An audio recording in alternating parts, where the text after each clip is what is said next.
I would in a magical framework. You know what I mean?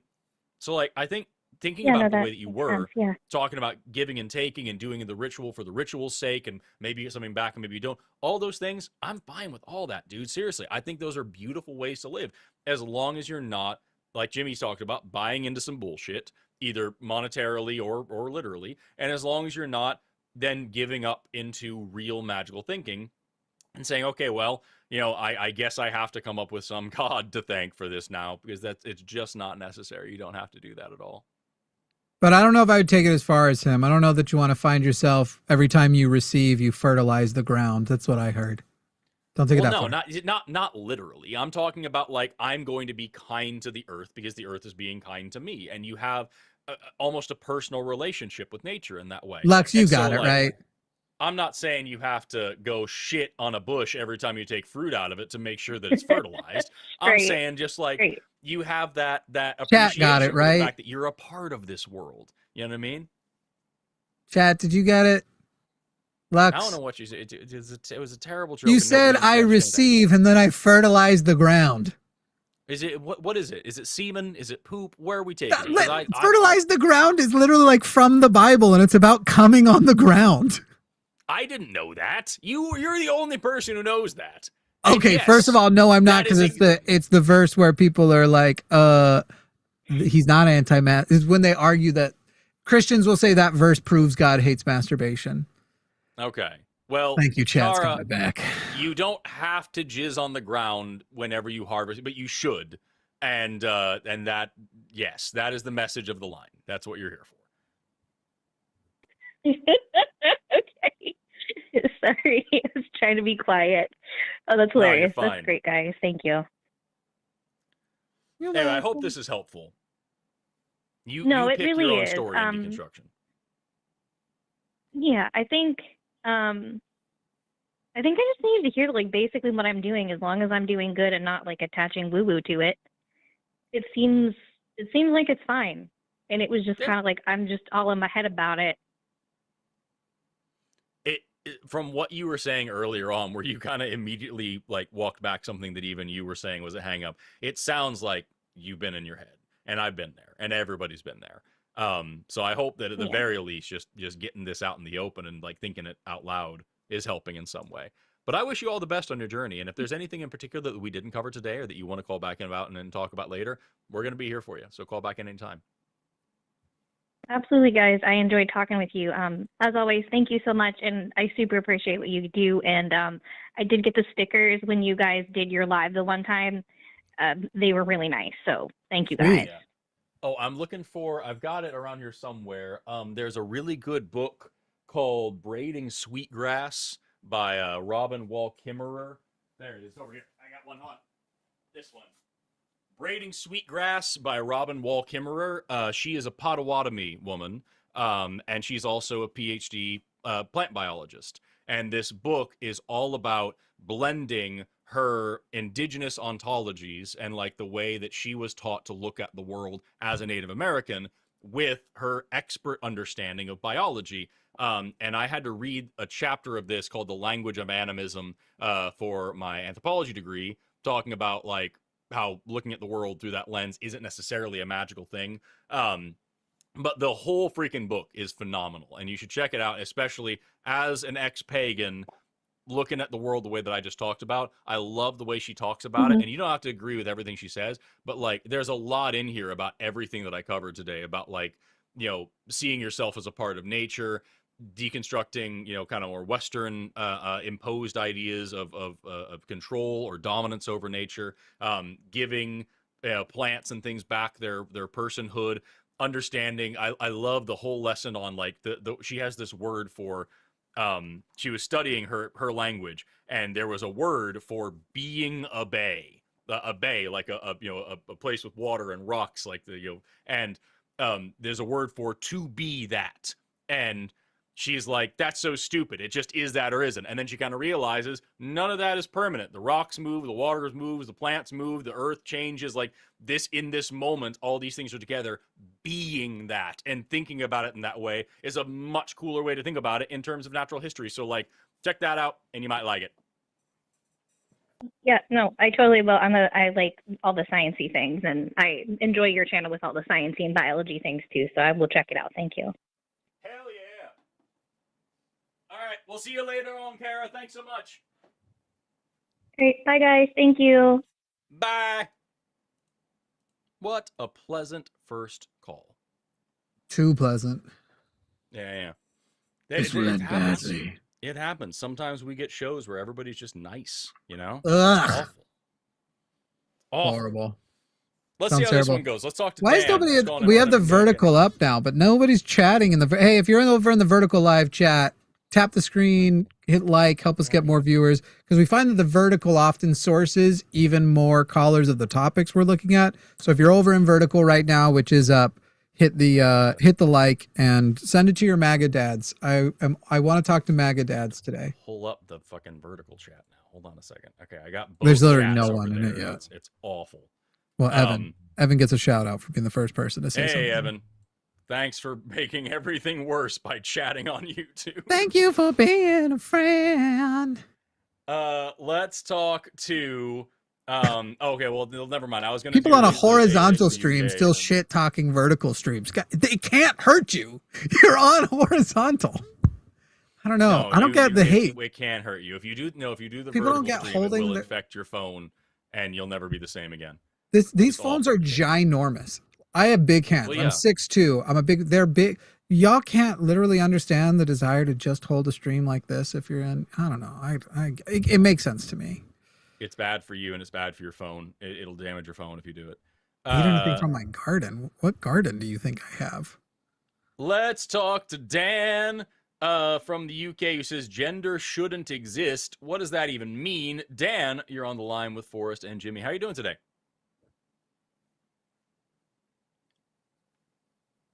Dan, if you're there and you can hear us, your phone might have gone to sleep because you're on the web caller. Make sure your phone is awake. Otherwise, we can't hear you. It's a unique thing with the web caller. We don't know why it happens. But just tap your phone, make sure the screen's turned on, and then we can hear you. Done. Dun, dun, dun, dun, dun. Dan, if we can hear you. If you can hear us, we cannot hear you. But we'll give you a minute to figure out how to use the phone, because it can be confusing. It's counterintuitive, Dan, and it sucks. And if you can't get us on the line in 10 more seconds, that'll be a whole minute. Then I'm going to move on to the next call, Dan. So I hope you can tell us why you think gender shouldn't exist. That's a very strange thing to say. I mean, they called in with they, them pronouns. I'm going to guess it was a super progressive, like, it shouldn't even be a thing. I doubt I agree. I think that gender dysphoria should have easy to access comprehensive resolutions. And I think that people shouldn't be shitty to people over gender. But I got to tell you, gender euphoria is as good as gender dysphoria is bad. And I don't know that I'd want to, I feel like we would lose if we just didn't recognize gender at all. And in fact, we're just gender accepting of everybody. I think that's the better world, because I like feeling masculine for going and working in my wood shop. Sure. Or, I look like shit without a beard, and I like that I look kind of passable because it enhances a masculine look to me. I started recognizing gender euphoria as a thing because of Luxembourg, because they pointed out something I was describing as gender euphoria, and now I've noticed a few times when I've felt that, and it's interesting. It's an interesting thing to think about, and like that's a cool, like, I don't know, man. People don't in this society, cis people don't take the time to really just think about what their gender is and what it means, and like really analyze it and tinker with it and play with it and see what it's all about. And I think more people should. I think it's cooler. Yeah, I think it should also be fine if you don't. Like, if it's not important to you, but we should live in a society where you're made aware of, it's not important to me that other people, or it's not important to me that I fulfill a foot fetish, because I don't have a foot fetish. But it's important to me that sexual positivity exists for everybody, so that people aren't being shamed for merely having a foot fetish, especially when that one, apparently it's like brain wires, or like your brain processes feet the same. Anyway, I want sexual positivity for the same thing of for like gender positivity. Like, we should educate everybody on all of it, and everybody should be good with it. And then, like, we just go on. And if sexual stuff is important to you, then it is. And if it's not, you should be able to go on your way. And same thing with gender. If it's important to you, you should be accepted by society. And if it's not, you should go on your way.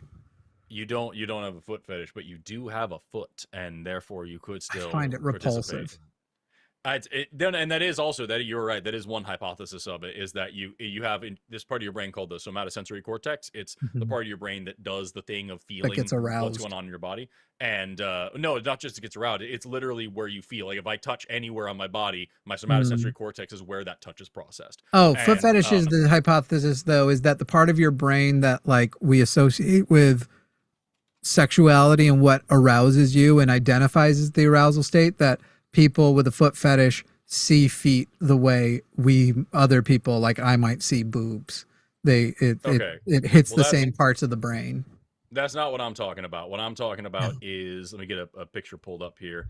So I'm just going to pop this out and pop it up on the screen for me like this. And hopefully then you're going to see the chat as well, but I'm going to share my screen there. And now, I don't know what this looks like on the vertical. I'm assuming you're also seeing the chat on both sides. But this is called a homunculus. And so this is a layout of where like these parts of your brain feel things. And so on the front here, you've got, this is actually not great. One of these, so it's somatomotor. Okay, so I would learn this is primary motor, but whatever. So you've got this anterior gyrus here is called the primary motor cortex. This calls it somatomotor cortex, whatever. And on the backside, the posterior gyrus here behind the central sulcus, this is called the somatosensory cortex. And this is called a homunculus. This is a layout of where these parts of your body are felt on these parts of your brain. So like, if I'm touching my tongue, I'm feeling that on this part of my brain versus my hands on this part of my brain. And the key is... Are you explaining this to me or chat? I just realized I might be being rude. I fucking drifted off. Are you telling me this? I'm telling anybody who's listening. Okay. I'm so sorry. If you need me to know what you're saying, start over. So this is the two parts of your brain. Got it. I'm looking at just this purple part, right? Okay. So this is showing the primary motor cortex and the primary sensation part of your brain. And so... this is your somatosensory cortex. It's the part of your brain that feels things on your body. This is the part that moves things on your body. So ignore that right half of the thing. But this left half is a part of your brain that is responsible for feeling things on your body. And this spread out human here is called a homunculus. Yeah, I was going to say, can we talk about these terrible nightmare diagrams of the hand man with his balls hanging under his toes? Yeah, this is called a homunculus, and it's a diagram showing the different parts of this somatosensory cortex that feels things. So here on this lateral part over here, you can see my tongue and my gums and my face and everything. So like if I'm those are yours, my tongue and I'm yes, these are mine specifically. If I'm feeling this, if I'm feeling my tongue, what I put on the coin logo wasn't accurate, but that's like that guy exactly, and you said that's you. No, what? No, it's your coin logo is clearly me and Promise, first of all. Second of all, this is part of your brain that feels, it's just my giant forehead, the tongue. And if you're talking about your hand, it's up here. And if you go to this real medial part of the brain, you'll notice this is where you feel feet and genitalia. This is where your brain processes those things. And so one hypothesis for foot fetishes is that these, for lack of a better word, wires are getting crossed and that you're feeling things associated with feet the same way you're processing things. It's interesting because it'd be like, it would be interesting, but my understanding is usually, first of all, it's like way mostly amongst men who are attracted to women are the people who primarily have. There's very little outside I don't know anything about that. Yeah. And so then it's like, and I think it's probably cisgender men who are attracted to women. And usually it seems like they want that they are perceiving the women's feet as something to engage with. I don't know. I'd have to also read about it. I like talking to, this is, we're leaving Alyssa out and she probably has all the insight as the sex men educator. are talking. It's fine. No, the other thing that's really interesting, Sexist. I got canceled. There's also a strong association. I don't know about the gender or sexuality specific associations, but I do know is that there's another strong correlation with STIs and exposure. So like you look at like there's like this syphilis outbreak in France back in like the fucking 1700s, some shit like that, and immediately following that, there's this massive spike in like foot fetish content being produced and stuff. Wild. And Bro, we we see got that a calls. lot where like people talk about it as like it's a safe part of the body that Yeah. you can't, and so like there may be something going on psychologically there where like if you have some like either trauma or exposure or risk or worry or whatever like that there may be some association there. I bet there's But a lot that's of a whole other UTIs lane, coming man. off the feet. Feet are gross, guys. I don't know They're about fucking that. gross. I find them, I like literally, I don't like looking at my own feet. I don't like seeing other people's feet repulsed. I have the opposite of whatever the fetish is. I'm just saying there's some interesting hypotheses out foot there, and it's nothing that we and I made a video about that once years and years ago, and I talked about that, and it is I think to this day either my first or second most, like I got news articles published about it. No, I did not. I showed one of my old neuroscience textbooks, and like and showing that diagram. They didn't even show feet. And We dude, gotta it blew. I had news articles like this biologist proves where, and George Takei reposted it, was like, oh my, and I'm like, what? And like that bro, we have calls. We have calls so bad right now. I don't give a damn. I'm gonna complain about this. We got good let's calls. talk to Dan again. Dan called back. Hey Dan, can you hear us this time? Let's do this fast because the other call's looking dope. Dan, yeah, you there? I can hear you. Can you hear me this time? Yeah. Yes. Did Cool. you Sorry hear? about that, guys. Did you hear what I guessed was what you were calling in on, and did I get it right? Yeah. For the most part, actually, yeah, he did. To be fair.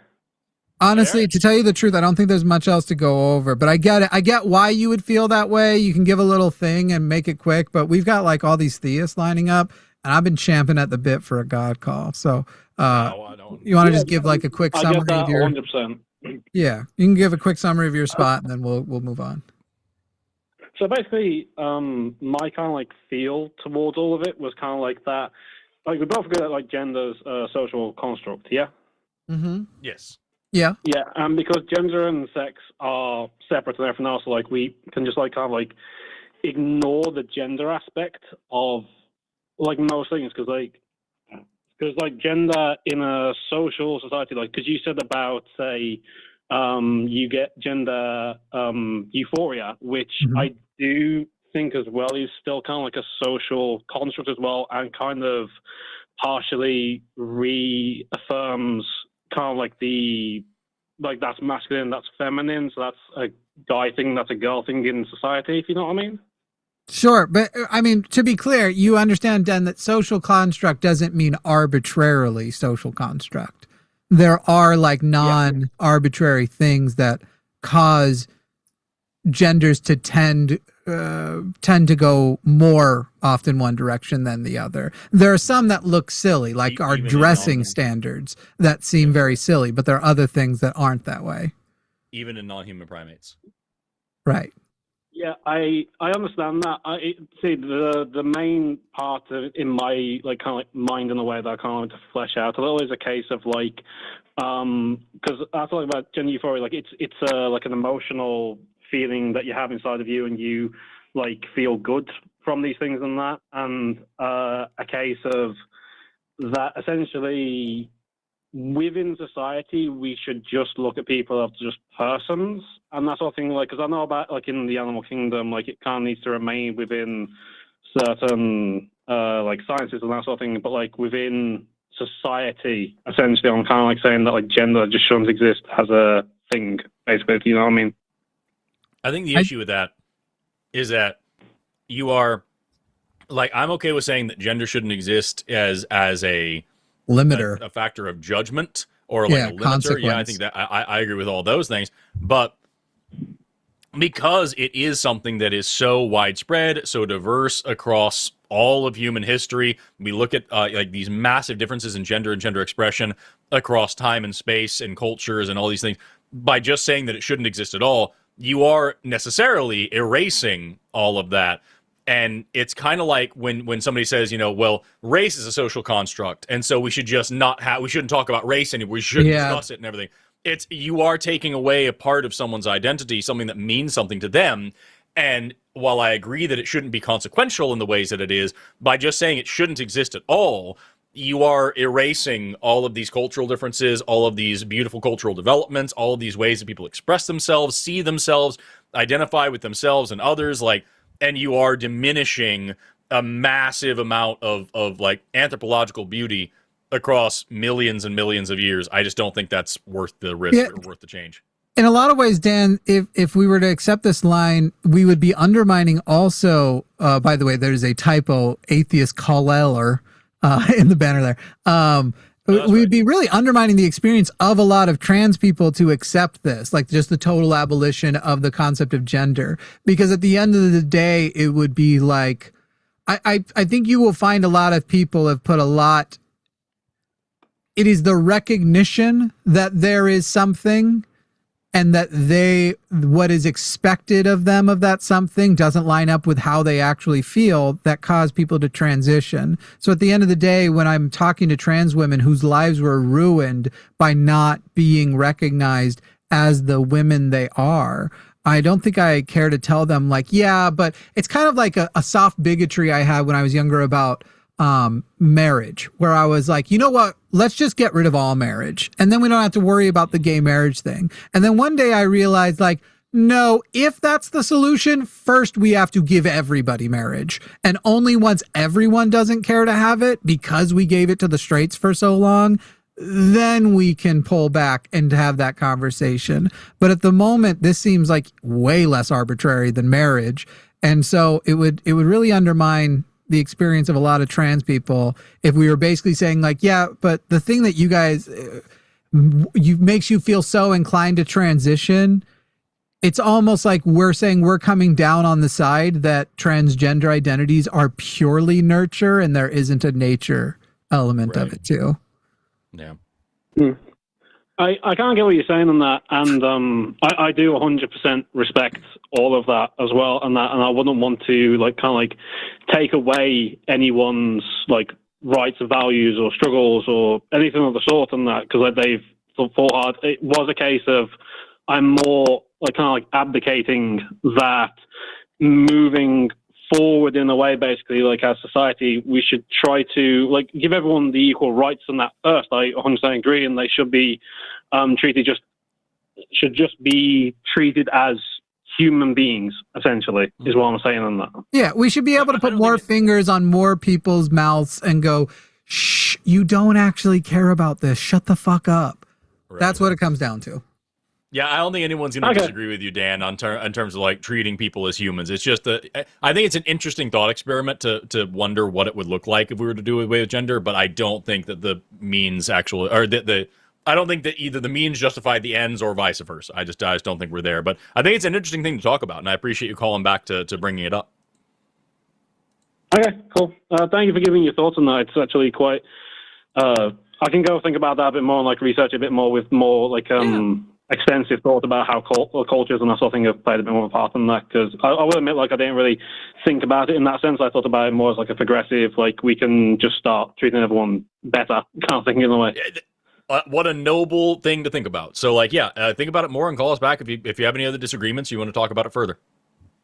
But don't call when Lux is on, just us. Okay, bye. Take care. Thank you. I think I saw Steph say in the Discord chat, another day of the Cis Atlantic Call-In show. Kinda. I do love taking abortion calls when I have a woman as a producer. I love taking trans calls when I have a trans or a non-binary person as a producer. So I can just be like, it's a really good thing they weren't in here, so that the two cis men can talk about this a little more. There are certain things where I prefer it where it's one of us, and then I feel like everybody I co-host with does understand that sometimes I'm not just trying to, like Javon and I had this moment that was funny where he was like, did you just repeat the exact same thing I just said? And I was like, yeah, but white. And you realize the white caller probably heard it now, right? And he was like, I don't even disagree. Like, that's literally, unfortunately, true. You can literally... they don't hear until it's one of them. I've done the joke that I did a minute ago with you where I was like, men are talking and all that. Yeah. I have done that with a female co-host, and it actually lands because the caller is paying attention. It's great. It's funny. I'd love to have Samantha Lux on the line. I haven't reached out to her in forever. We were following each other on something forever ago, but Samantha would be great. Someone said, let's get Samantha Lux on the line. As far as I know, it's been so many years. For all I know, I don't know. She stabs people now. I don't know what she's up to. Let's talk to Kyle, who's a deist, who this is what it says on the call screen. If you're consenting to sex, isn't that implied consent to pregnancy? Kyle, you're on the line with Forrest and Jimmy. How are you doing today? Hello, what's good? What's good? I'm happy to talk to you. First of all, Forrest, huge fan, and Jimmy. Oh God! I mean, this is like the dream team. This is a Gross. dream team. I'm so happy I got you guys on the line. Let's go. Right on. Hey, Kyle, We're happy to have you. are you driving? No, yeah, Okay. your call screener asked me that too. You just sound like shit. Yeah. How old are you? It's Let me start. I promise. So it's a pass. How old are you, Kyle? that's fine. Hello, is this better? Yes, much better. How old are you, Way Kyle? better. 22. 22. Have you ever had sex? Yes, I've had sex many times. Yes. Are you cisgender or transgender, if you don't mind answering? Cis. Yeah, cis. You are cisgender? So you've had sex many times, though, we said? I can't hear you. That. What was that? Did you say you've had sex many times? Yes, I've had sex many times. Yes. So just engaging the statement here, you have consented to become pregnant many times? No, women consent to become pregnant, and women consent to How possibly convenient. become a father. So would you you- no, you don't consent to becoming a father, but we'll get to there. So it is your position that when a man is having sex, he is a cis man, he is not consenting to getting pregnant, but a woman necessarily is consenting to getting pregnant. That is your position. Correct. Yeah. And you think don't see the men would problem have with that. Obligations as well. Right. Well, Not to yeah. pregnancy.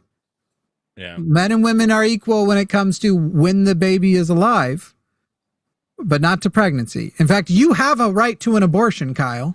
Just get pregnant and you can use it. Okay? But Kyle, you don't see the problem there, that you believe that you engage in this thing, and when you're thinking about engaging in it, the threat of you getting pregnant is not going to be a big consideration, but you consider that other people who could get pregnant must have that as big of a consideration.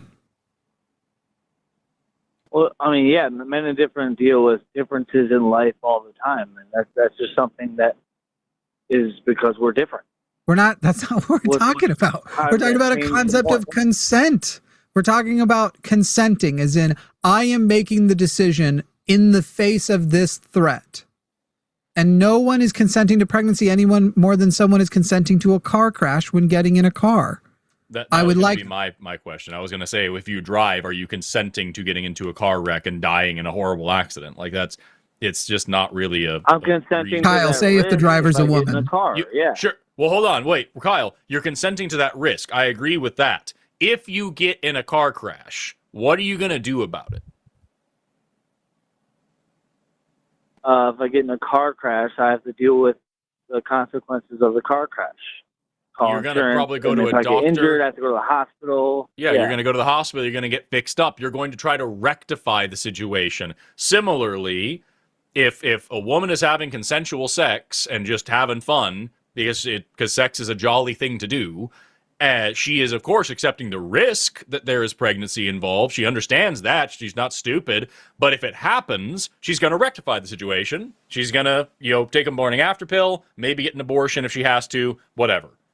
Bing, bang, boom, done. There is not equal investment in terms of pregnancy. So she, bearing the greater risk, has access to greater resources to make sure that she is no longer dealing with the consequences that she did not want to have happen. Just as you understand there's a risk of getting a car crash. That's a consequence. You don't deal with the consequences of that by just saying, well, fuck it, I'm injured now. I guess I'm just going to live this way. You rectify the situation because you had a bad situation, a bad outcome, and you take care of it. It's really easy. I wanted him to say, if you get in a car with a woman who's driving, I wanted him to say something as sexist as the first thing, but he doesn't realize the first thing is sexist. My guy, we're not, consent to risk is not, we're, literally all the time we're consenting to risk. It's not the same thing as consenting to pregnancy. or maintaining that risk rather, because you could put it across the board. You can accept that there is a risk. That doesn't mean that if the risky thing happens, you just deal with that now and that's just your life. You can still usually go back and try to correct the situation. But bro, Kyle, I'll blow your mind right now. Let's say a woman goes, you know what? I am correct though. Hang on, Kyle. I'm gonna tell you this right now. Let's say a woman goes, cisgender woman. She says, I am ovulating. I know if I have sex right now, I'm going to get pregnant. And she shares that with the partner and they consent to sex that will result in a pregnancy. I still don't care if she aborts that shit. I don't at all. It's a weird form of birth control, but especially there's not even a moral consideration before the brain turns on. Why do you deserve a brain that has never turned on an eventual experience just because it could potentially experience? There's no being there. There's no personhood to have slighted. If I was never alive, I would have never lamented never living. It's only a characteristic of the living to lament your life and the longevity of it. So Kyle, if a woman fully consented to pregnancy and wrote down, I'm trying to get pregnant, I'd still let her abort that shit. Okay, so aren't there complications that come with just accepting abortion across the board and anyone can have an abortion anytime they get pregnant? Under 20, under what is it, 20 weeks? Legitimately, I would not put the government in place at all, because we already have a medical apparatus that prevents late-term abortions that are arbitrary, and because late-term abortions are so much more complicated, nobody resorts to them anyway for arbitrary shit of just, I don't feel like being pregnant or whatever. I wouldn't even call that arbitrary, but for like elective reasons, because it's so much harder to get a baby aborted versus like, or an almost baby aborted versus like a very underdeveloped fetus. So before 20 weeks, legitimately, even if the reason for it is bigoted, I don't find the action itself a problem. The person's a problem. I've said it before. It pisses people off. If a woman is aborting her fetus because it's the wrong race, and we're talking in that mark of the 20, before 20 weeks, and the literal reason, I think she's an immoral piece of shit, but the actual option of the abortion has no moral bearing. The same way if a person crosses the road, there's no moral bearing about crossing the road.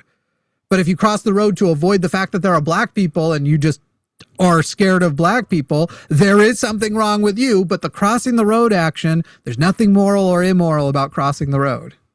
Your motivations could be immoral, but I'm not going to stop you from having the right to cross the road or aborting your little parasite. Okay. Yeah, I don't disagree with that at all. The reason is not my question. It's just the act in itself. I don't know. It just seems like not wanting to take responsibility. I guess I don't really have a good answer on why they shouldn't be able to, but it just wouldn't that cause all other kinds of Kyle, issues? Kyle, why don't you want to go get somebody pregnant right now and have a baby? Why don't you want to take responsibility right now?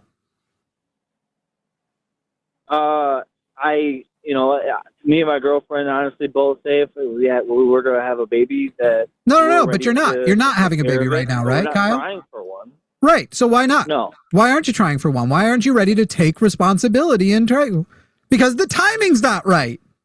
So just because this arbitrary fetus with no existence is present or not, you don't need to consider them. They can't accomplish consideration themselves. They don't have experience. So why the fuck would it matter that they don't want to take responsibility in the face of something unchosen? You're right now choosing to not have babies. Why are you better than them when no slight is being done to a conscious person? Yeah, I mean that's fair. No, I understand that. It's just using it as birth control. It just seems very extreme. People don't use it as birth control. It's not intentionally used as birth control. What I think is really important here, Kyle, what you just said a second ago, you said, I guess I don't really have a reason for them not to be able to do it. And I want to I hope you think about that, because at the end of the day, no one's forcing you to get an abortion. No one's forcing you to engage in any of this, but we don't make laws that way. We make laws around you have to have a reason to not do the thing, right? You have to be able to say, hey, this is some societal harm. This is something that actually has a serious negative outcome, and therefore we are now going to regulate it, ban it, whatever the case may be.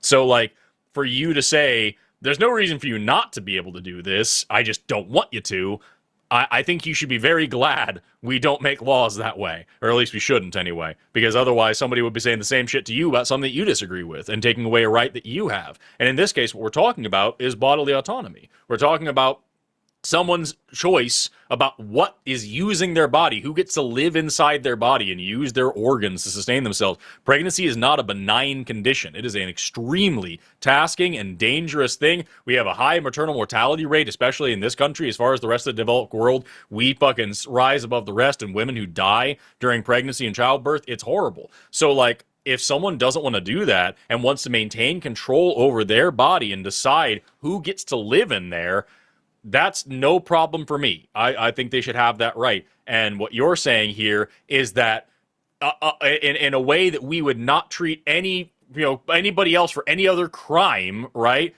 You'd have to commit a serious fucking crime to have your rights to your body taken away from you, to be put on death row or some shit like this. But in this case, we're talking about someone having sex. Someone does something fun. Someone enjoys time with their partner.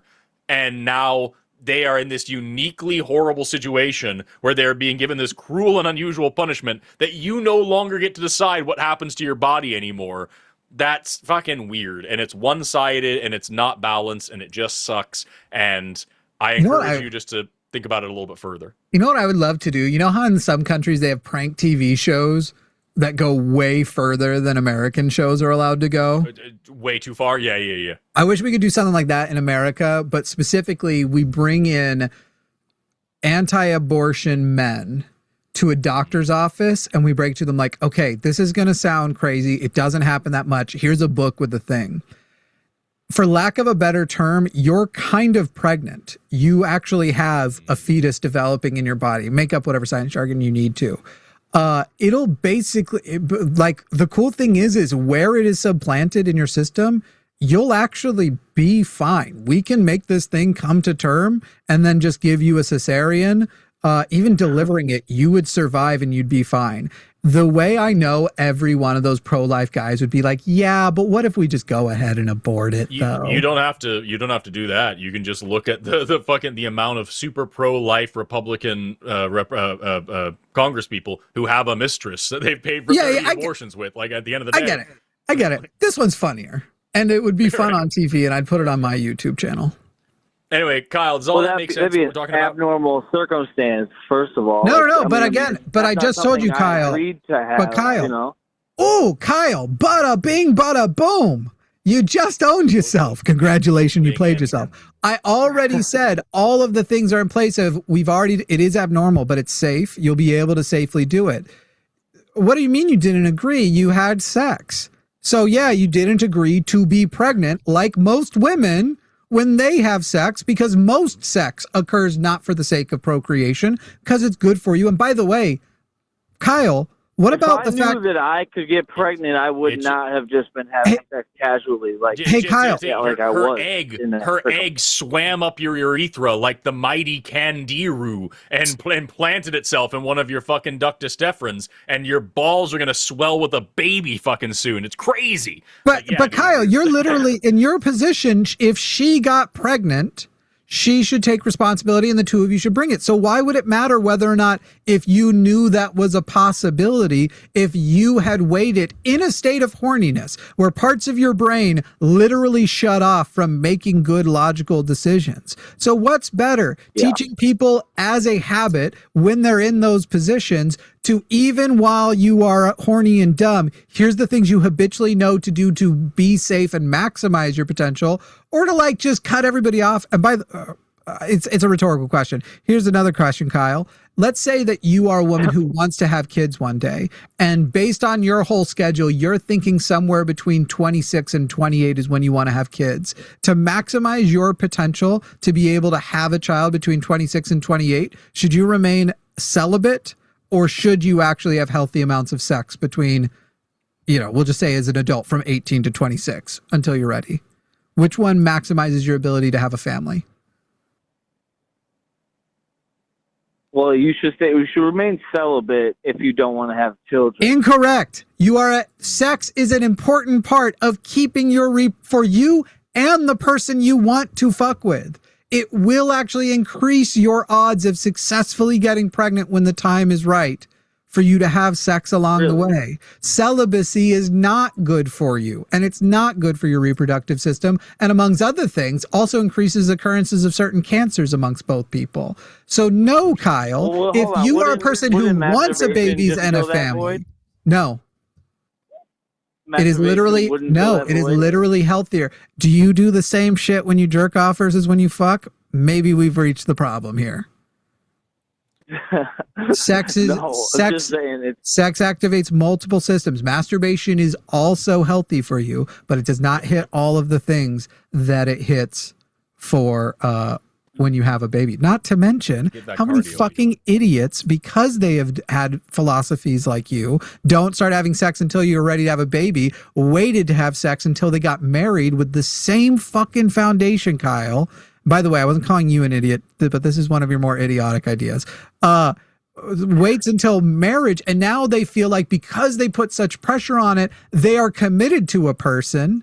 I'm just not doing it, Kyle. I'm not doing this is the consent and you should wait in that, when I've had the emails from the people going, I am trapped in this family I'm in, and I didn't realize until I had sex with my husband after we got married that I'm a lesbian, because I thought it was sex with him that was going to reveal to me why I would be attracted to him. Like, I thought that would be the moment. And that's not even an uncommon experience of people who are gay, of people who don't realize they are gay until later in life. Like my guy, there is no good reason to try and cut off abortion access or enforce that women should consider consent to sex as consent to pregnancy. All right. Well, I guess abortion is just for everybody who wants them, I guess. Correct. Yeah. Absolutely correct. I feel like that would cause a lot of problems too. Kyle, if we lived in a progressive society that actually did that, we would also do free birth control for anybody who wants it. We would do. No, I want to know what would be the problem if in this society today we pass a law and it just says abortion is totally free and accessible to anybody, for anyone who wants one, is what you said, Kyle. So what is specifically an abortion? Right now, as you're answering the question, you need to be identifying what's better about the society that doesn't give an abortion to somebody who wants one. That's the weight of what you're saying, Kyle. Deny someone an abortion who wants an abortion. Force that kid to be alive. I want to know what's the problem with this society where everybody gets an abortion if they want one? What happens? What's the problem? Well, I think, first of all, I want to clarify that before 20 weeks is what we're talking about, because after 20 weeks, that's a human life. Why not? Why not? I do agree with that. And yet I still wouldn't ban it legally. This was the point I already made. There's a moral I disagree with that, but it doesn't matter. I think there's more of a moral consideration for the individuals involved, but late-term abortions are the most important abortions to protect. Literally, because when you put the government in front of them, you literally are committing women who are trying to have late-term abortions are abortions of wanted kids, not unwanted kids. And they are happening for reasons of, hey, if you have this delivery because of this complication, not only will you be fucked up, or not only will the baby not survive, you are putting at risk your ability to have more kids. Hey, this kid developed without kidneys. That kid's going to drown on their own blood. And that's what late-term abortions are for. And that is understandable for the woman to go through an abortion because it puts her at risk. And the medical industry already has laws and regulations that make sure that that's what's happening. Arbitrary abortions don't happen because that goes against doctors' oath to do no harm. But but none of that's important. All I want to know is, you said if we just give abortions to anybody who wants one. It's important for the broader context, but I'm asking just this one question. Kyle, you said if we just give abortions to anybody who wants one, then you can see a lot of problems. I just want to know what problems you're talking about. What would be the issue with that if everybody who wanted an abortion had access to abortion? First of all, there would be things that go wrong in the abortion. People would be getting what do you call it? I don't know. I don't remember the term for it, but it's like when they get injured during the procedure. Sure. So And that's people a risk would that comes regret along it with after that- it happened. So regret risk and injury during a procedure, and these are things that happen with any procedure ever. If you're going in for a medical procedure of any kind, you're going to have informed consent. You're going to have to sign some forms explaining the risks and the benefits and all these things. You're going to have a consultation with a doctor talking about all the things of the process. This is still an informed decision these people are making. And I guarantee you, an unwanted pregnancy is far more emotionally and physically traumatic than any, whatever the risk you're talking about here in terms of likelihood, and at least. So that we can set that aside because that's the same as anything else. But also, Forrest, you're like, if you have an abortion, that means you won't end up delivering a pregnancy. Which has a higher risk of complications, an abortion or delivering a pregnancy? Well, I just said that a second ago. I was talking about how abortion is far more physically and emotionally damaging, especially an unwanted pregnancy is far more emotionally and physically damaging. I'm saying more like from the vaccine side. People will be like, don't give vaccines because a small number of people will have vaccine injuries. But the number of vaccine injuries are way less than the number of people who, if they get the disease, like COVID, they die. So Kyle, when you say there will be more injuries, the number of more abortion injuries will be way less than the number of delivery injuries that happen. Literally, the complications from deliveries is a way higher number, far more complications from delivering than abortion. So the total number of medical complications, injuries, and whatever would actually overall go down.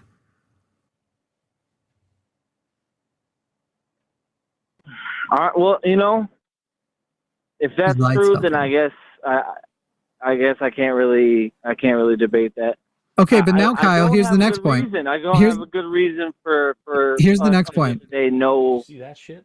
Hey, Kyle, here's the next point. What's the next point? Yeah. I'm fucking losing my mind. In countries where abortion is kind of like what you said, and a lot of them it is only up to a certain week, but we'll just go with 20 weeks, where anybody who wants an abortion can get them. Is the unwanted pregnancy rates, especially amongst teens, higher or lower in those countries? Not unwanted children, pregnancies in the first place. Yeah, probably higher, and I think incorrect. It's lower. Sex. It's lower. In countries where you have comprehensive abortion access for everybody, it's lower. There are lower unwanted pregnancies. There's even less abortions. The number one way you curb abortion rates is comprehensive sexual education, universal health care, and free access to birth control alternatives. And if you really want less abortions to happen, Kyle, prevent unwanted pregnancies before that by supporting those. The data is not subtle. We already know. If you want less abortions, make abortions more accessible and make sexual education and access to birth control, both for men and women and everybody else, methods of contraception, free and widely available. And now you have, just for less than the cost on society, of people who, because if a person has a child before they're ready, the chances of them needing to rely on government assistance goes up. For less than the cost of that government assistance, you have prevented way, way more unwanted pregnancies.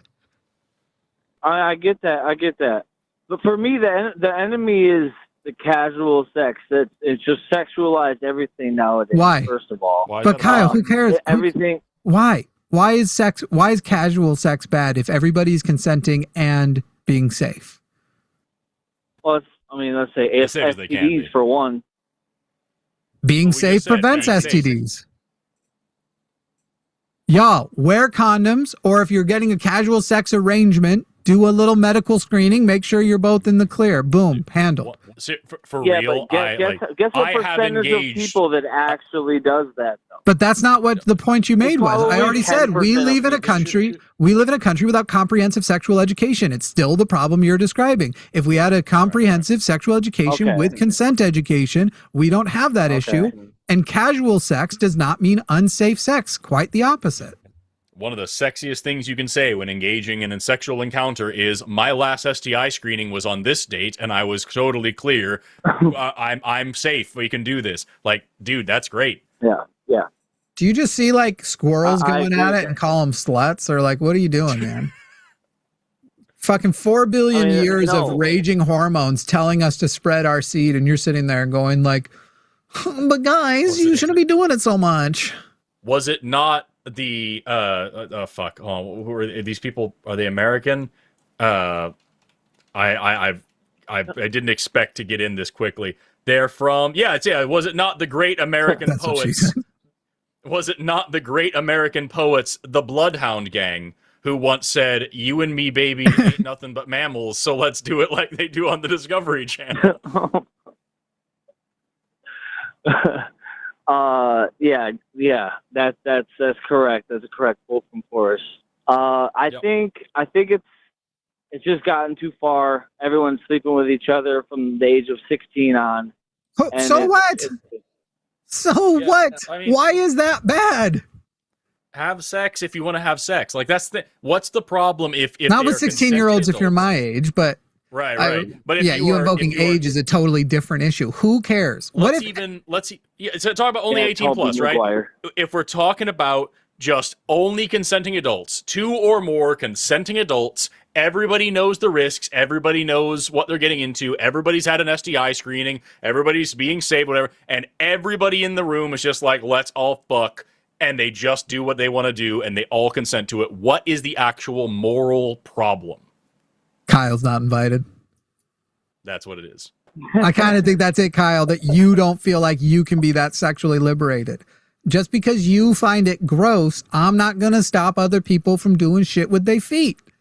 If that's what you want to do, I think it should be a special act between two people that love each other. That's just what it is. It ain't even a special act sometimes between people who love each other.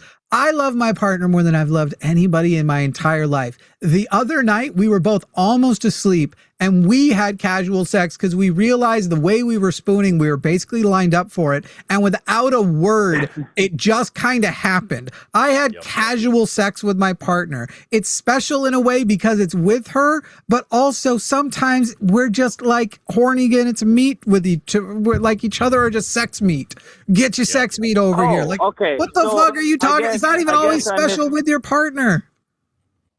Okay, maybe I misspoke. When I say casual sex, I mean people that are not in a relationship.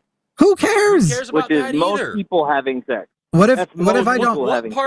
Who cares? What part of having casual sex with somebody because you met somebody at a club and you have a one night stand and it's all fun and you just want to be fuck meat like Jimmy's talking about, right? What part of that precludes you being able to then have a very intimate, special, emotionally charged, I know the answer. Love with someone in the long term? Like, what changes?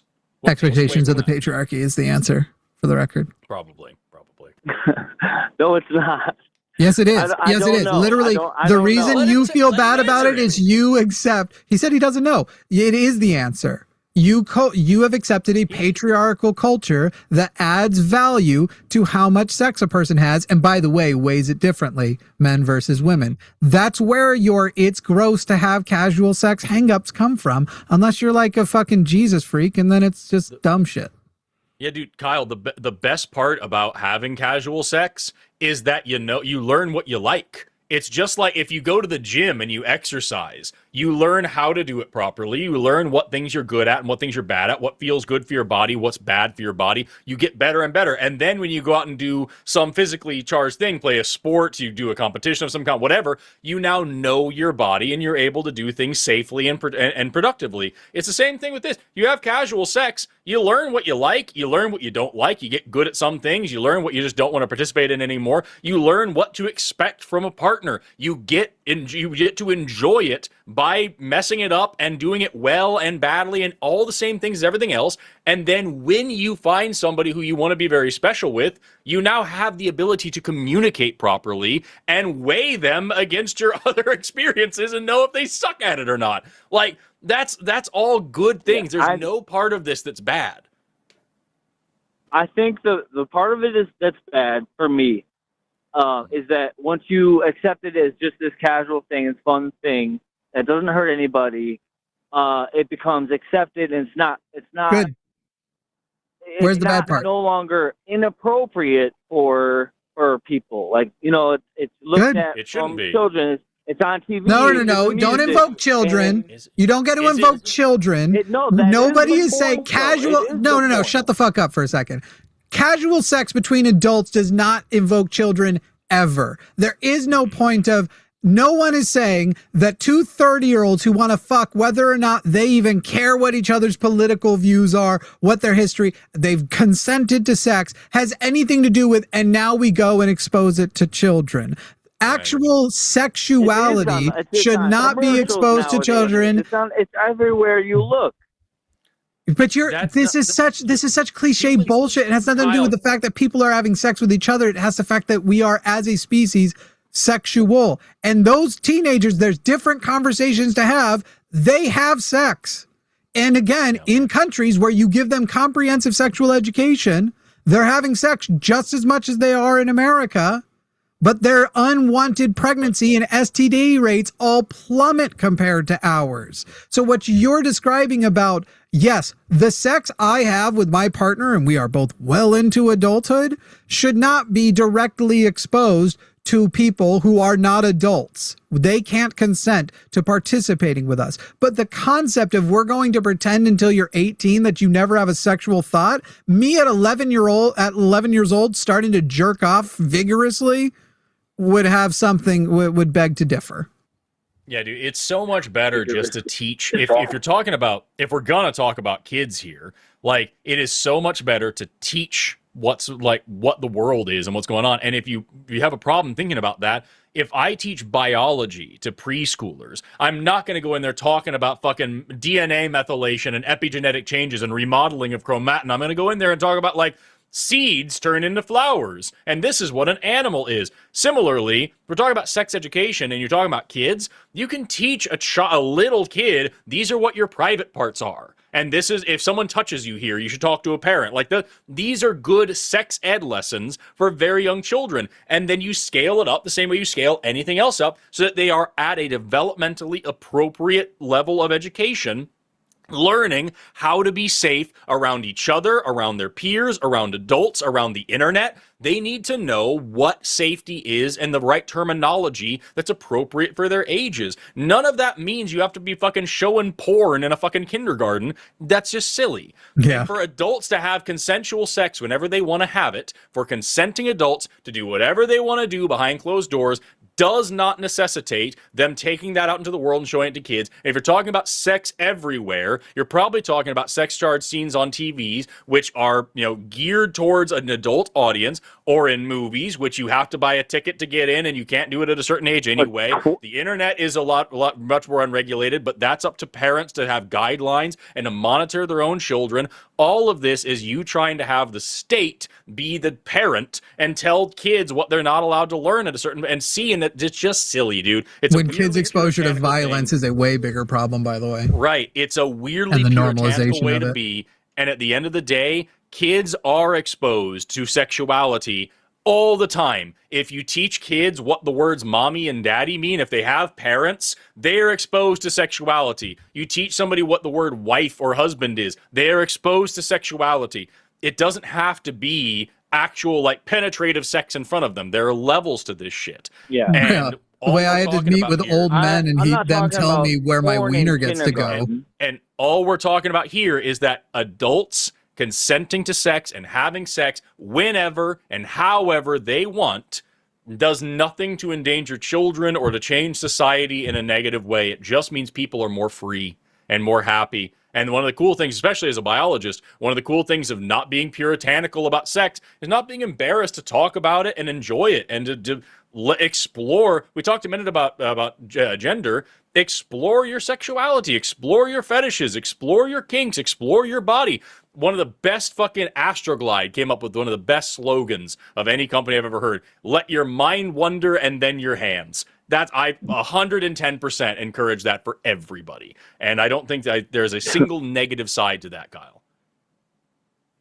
Yeah, I don't know. I think the problem is twerking on commercials and just embracing that sexuality, normalizing that kind of stuff, it makes everyone think that sex is everything. Like life revolves around sex.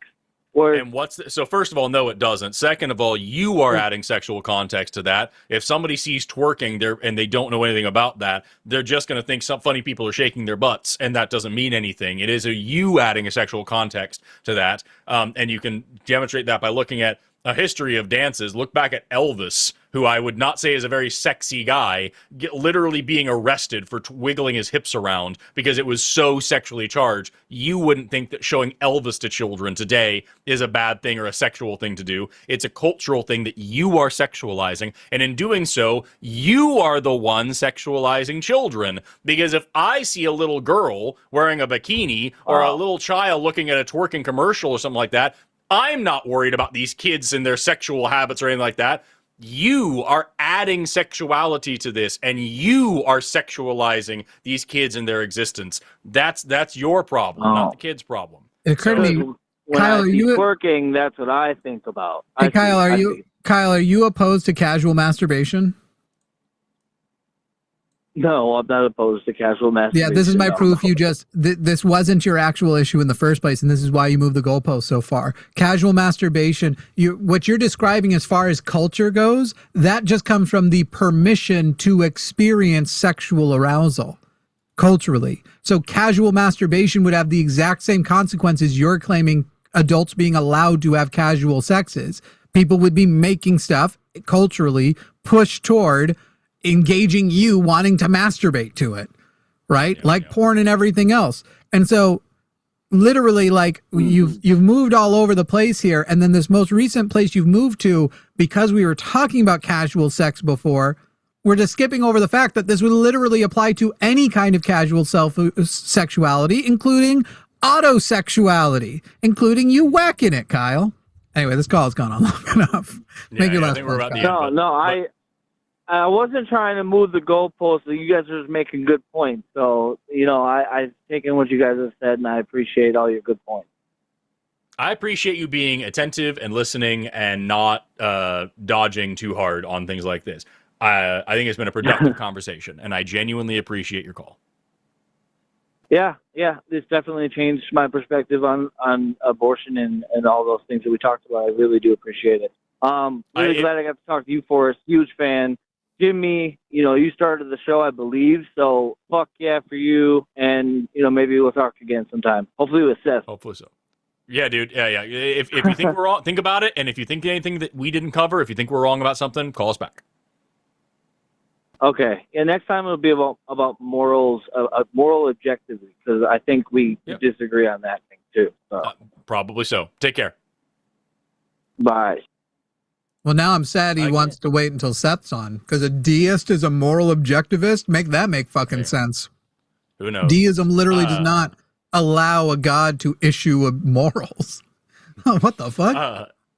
I just want to point out, before that call, we literally were joking about 3 dudes talking about abortion, and then that's just what happened for 30 minutes. And also, I did quickly jot down this quote from this profound quote from Jimmy Snow. It's a characteristic of the living to lament about their lives. That's a heavy thing to say. Oh, thanks, man. I accidentally do a deep every now and then. That's some miserable pile of secrets thing. You know what I mean? That's heavy.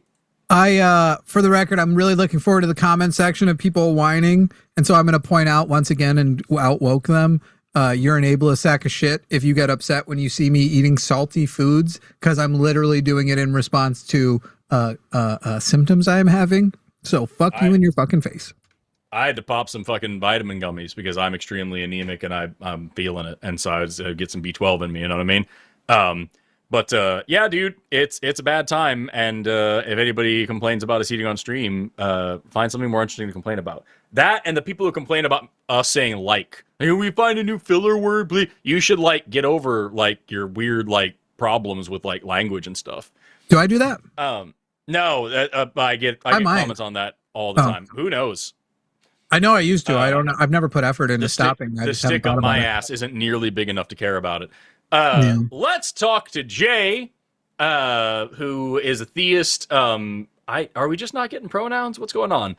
Who says science always backs up scripture. I got a lot to say about this. Jay, you're on the line with Forrest and Jimmy. How are you doing today? I think my phone might die. I'm not sure.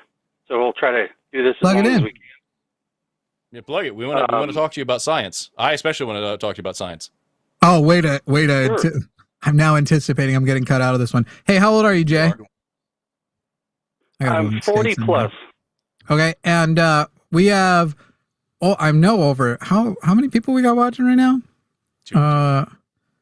We got a lot. Hang on, I'm going to tell you in a second. We've got, between the two streams, like 2,500 people watching, and they are dying to know. Would you prefer that they refer to you as a he, a she, a they, or something else? Probably best just to refer to me as a DNA-based male. Right, but Jay, that's not a pronoun. Do you see how DNA-based male is 5 syllables? He, she, they. Those are all 1 syllable, and for their productivity, since they're in a text-based live chat, if we had simply just answered the question, we'd already be past it. So we'll just give it another shot here. Would you prefer that they refer to you as a he, a she, a they, or something else? Well, it's a word game, so I'd prefer to be called a DNA-based male. Would you prefer to be referred to as a he, a she, a they, or something else? No, I just want to be very, very clear. Jay, you called to talk about science. I'm a biologist. This is my jam. I'm all about it. But I just find it very weird that you would expect people say, and then the DNA-based male said these things, and Forrest responded with this, but then the DNA-based male said, do you really, genuinely, no, just cut the bullshit for a second. You don't expect anybody to talk like that ever. That's really fucking stupid. So if you just want to tell us, do you use he, him pronouns, she, her pronouns, they, them pronouns, any other kind of pronoun? Or if you don't want to answer any of that, I would just can you tell me what a pronoun is? Look, when I walk down the street and have an actual conversation, I don't refer to people, if I know them, I don't refer to them as, anything but their name. Hey, Jay, so let's talk about what actually happened, Jay. I'm going to call you Jay. Do you remember what I first said? Thank you. Cool. Jay, what did I first say to you? What did I first say about this? I said we have 2,500 people watching. And in my home, whenever people walk in, I ask them to remove their shoes. I prefer their shoes not be over there. And a person usually goes, you know what? I'm in your home. I have access to your stuff. I'm going to do what you request of me. Right now, we're giving you access, and we're going to let you're going to get to say your shit to the 2,500 people that 8 years of work has gone to making sure when we go live, there's 2,500 people watching live. That's like a small stadium, dude. That's a lot of people. So as I invite you into my home and access to my resources, one thing I've noticed is people who won't engage it in good faith and just go, because it's not like, Jay, you and I don't know. The answer is he, but you just won't say it. And so I know because you won't engage it, you're not going to engage in good faith for the rest of the call. Because a person who engages in good faith recognizes where they are and goes, you know what? It's not my custom, but it's their custom over here. So to be polite, and since he asked very kindly and in no way attacking, and in no way saying, and you must accept trans people exist, just said, would you prefer the live chat referred to you as a he, a she, they, or something else? If you just engaged in good faith, I would have gone, oh shit, this caller has a potential to engage in good faith. Jay, I right now know already about you that you probably, almost certainly, are not going to engage the rest of this call in good faith. So would you like us to start over, reset, and go, Jay, we're going to be open to the idea that you're going to engage in good faith. And that's going to begin with you just simply saying your live chat can say, refer to me as a he, please. I mean, like I said, my phone, I waited a while because I wanted the opportunity to talk to you both. Great, but not really that bad, because you don't want to respect our customs, and so we can get to it as soon as you answer this. And I'm not even kidding. Customs, it's basic fucking grammar. There are other calls that I will take myself off the call completely when the other Jay, who's already given pronouns, and let Forrest handle it alone if he's upset by this. I am literally not going to let you ask. I'm not going to let you talk to Forrest about a single thing until you start engaging this in good faith and recognize where you are and engage our customs. And then I'll let you have them. But you're in our home. This is our place. And we would like you to know which one you would prefer the live chat referred to you as. Simple. It's very simple. Engage in good faith. And then we move on. and your dying phone becomes less of a threat. So Jay, starting again from California, we have over 2,500 people watching in the live chat. Would you prefer that they refer to you as a he, a she, a they, or something else? Well, I find it interesting that I mean, this is the first time I've called. Told your screener that. This is I'm new to you both. Yes. New to where you. I don't know where you stand on everything. Sure. But who is? Would you new to us? Would you prefer that the? Hold on, Jimmy. Just No. We said no. Who's new to us? No, it's about this. Who is new to this show? Who's calling in for the first time? Oh, I see. This particular Jay is new to the show. Yeah, and would you? Okay, so rather than using the word I, which is a pronoun, you're going to refer to yourself as this particular Jay, and you want everyone else to refer to you as DNA-based male. So, just to be clear, you are so stuck on this nonsense, non-issue that you are going out of your way to deny first-grade grammar, and you expect us to think that you're actually going to talk about science and the Bible seriously? Jay, I figured out how to accommodate you. Sounds like you're full of shit, dude. I figured out a way to accommodate you. I will adopt what you said is your preference instead of answering that as soon as you email me a copy of your sequenced genome. There you go. Or whatever DNA test proves you are in fact a male to me. Since you want to go on some factual biological thing, as long as you prove it at a level of science to me that you are in fact a DNA-based male, my email is dearmratheist@gmail.com. I will take it right now and we will move forward. But if you'd like the show to move on, and you would like us to actually just take your word for it, engage in good faith for the first time in this call. And Jay from California, would you prefer that we refer to you as a he, a she, a they, or something else? I appreciate that you called me Jay. Oh, sorry, Jay. Sorry. You used a pronoun just then, so make sure not to do that because we're not doing pronoun. Remember, you're making this weird stance, so don't use a pronoun. Explain to Jimmy what the problem is. Sounds too. Yeah, no, I like Joe Vaughn's been doing this a lot more lately, and I'm gonna adopt it for this call. So Jay, you just said I. That's a pronoun. Let's explain why you don't use pronouns here. Or answer. Well, first answer. Would you prefer that the live chat refer to you as a he, a she, a they, or something else? I think it's self-evident. I mean, I don't. Interesting. You said no. Sorry, you said ridiculous. I again. If your answer is anything other than he, she, they, or something else, I'm just going to call you out every time you use a pronoun. Because a minute ago, I asked you to say the word I, and you said this particular Jay, and now he's back to which I. is the weirdest shit. And now you're using a pronoun again. You're using I. So don't use I, since we're not using pronouns. Let's go ahead and either tell us what your pronoun is, or we're not using pronouns at all, right? So he, she, they, something else, or you're just going to say no pronouns ever? Let's just use Jay. Okay, so we're not going to use any pronouns for this call whatsoever? Oh, I'm going to still use pronouns, but you can't use pronouns for the whole call, okay, Jay? Well, that's what I'm saying. If every time you use a pronoun, I'm going to play that sound, I'm going to tell you what pronoun. And then you owe us $10. Do you agree, Jay? Every time you use a pronoun, you owe us $10. And then we'll pause there. You'll send the $10 over Cash App or PayPal, and then we'll move on. Or Jay, would you like to share with us whether or not you prefer that the live chat refer to you as a he, a she, a they, or something else? So stupid. Such a stupid thing to get hung up on. Yeah, I mean, I'm not hung up at all. I'd like to get to some real discussion. I again. I think you owe us, was that two of them? I think you owe us $20. Yeah. Jay, will you be sending that PayPal, Cash App, or how are you sending it? Well, if you want a donation. Sorry, that's a you. You is a pronoun, Jay. Jay, that was you. You said you weren't going to. And then I again. We're up to $40. Remember? Yeah, Jay, you said you were going to do first names only. You should have said Jimmy said this. You said you is a pronoun. All right, last chance, Jay. Otherwise, we're moving on. I don't want a late show anyway. Would you like to continue being a weird snowflake baby who can't handle first grade grammar, or would you like to have an actual conversation about science with a scientist? What do you want to do, Jay? Can you do the voice? Well, let's open up the discussion. Definitely, Forrest.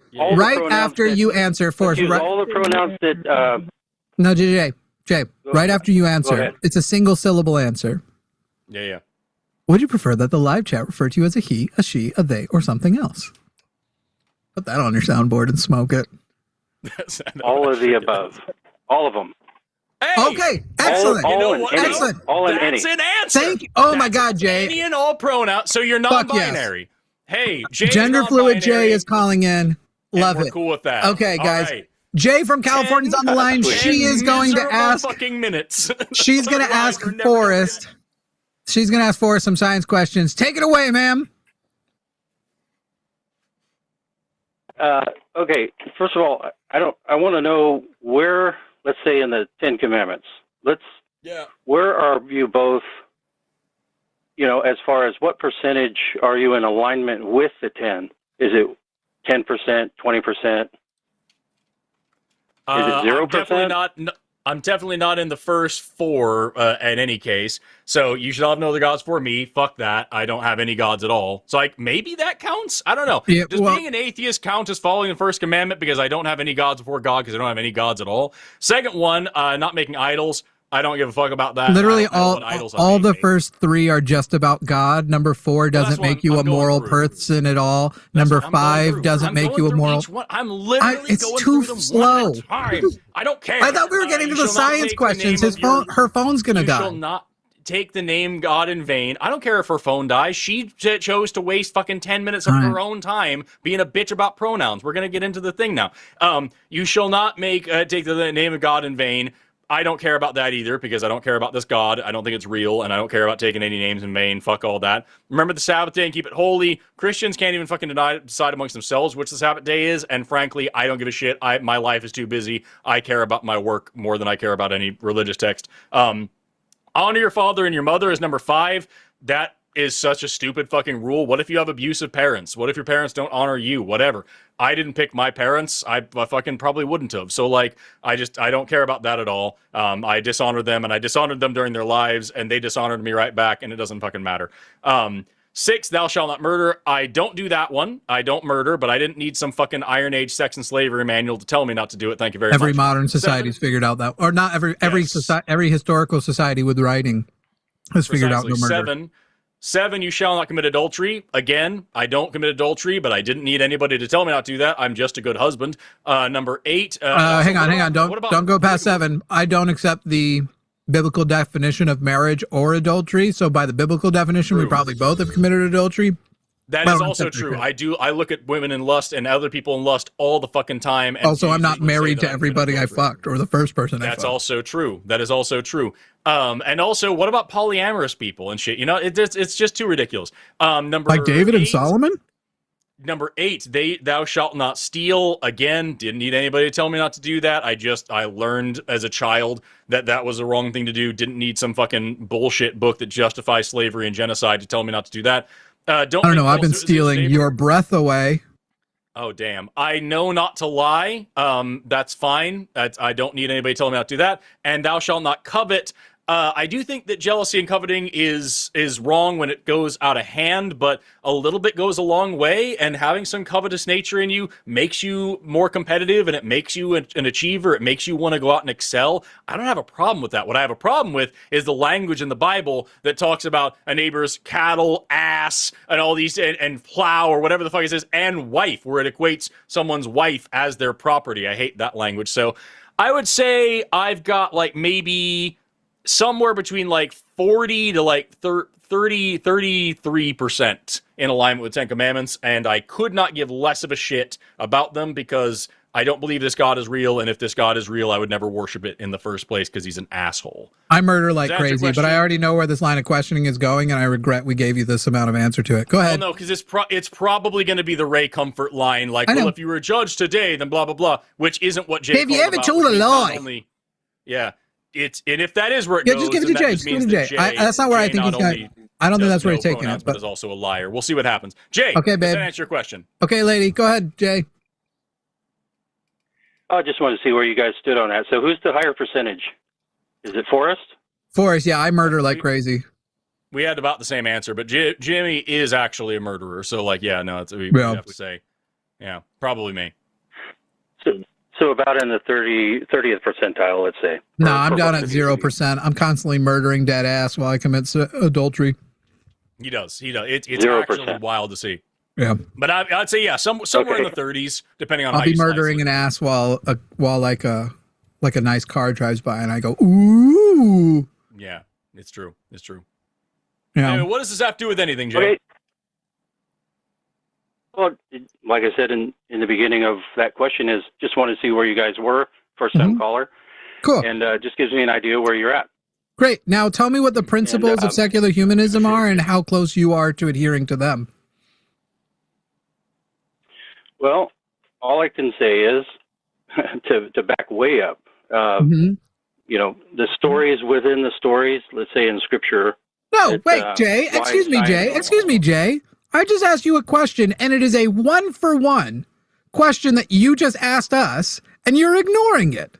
You asked us how we are adhering essentially to the religious principles of your book, and I have asked you in return, I am a secular humanist. Please tell me, the way Forrest did with you, what the principles of secular humanism are and how well you are adhering to them. We want to know who you are. You're a first-time caller. We want to make sure we're on the same page. I just want to know where you are. I probably very poorly. Okay. Oh, that's. But you don't know what the principles are. You don't know what the principles are.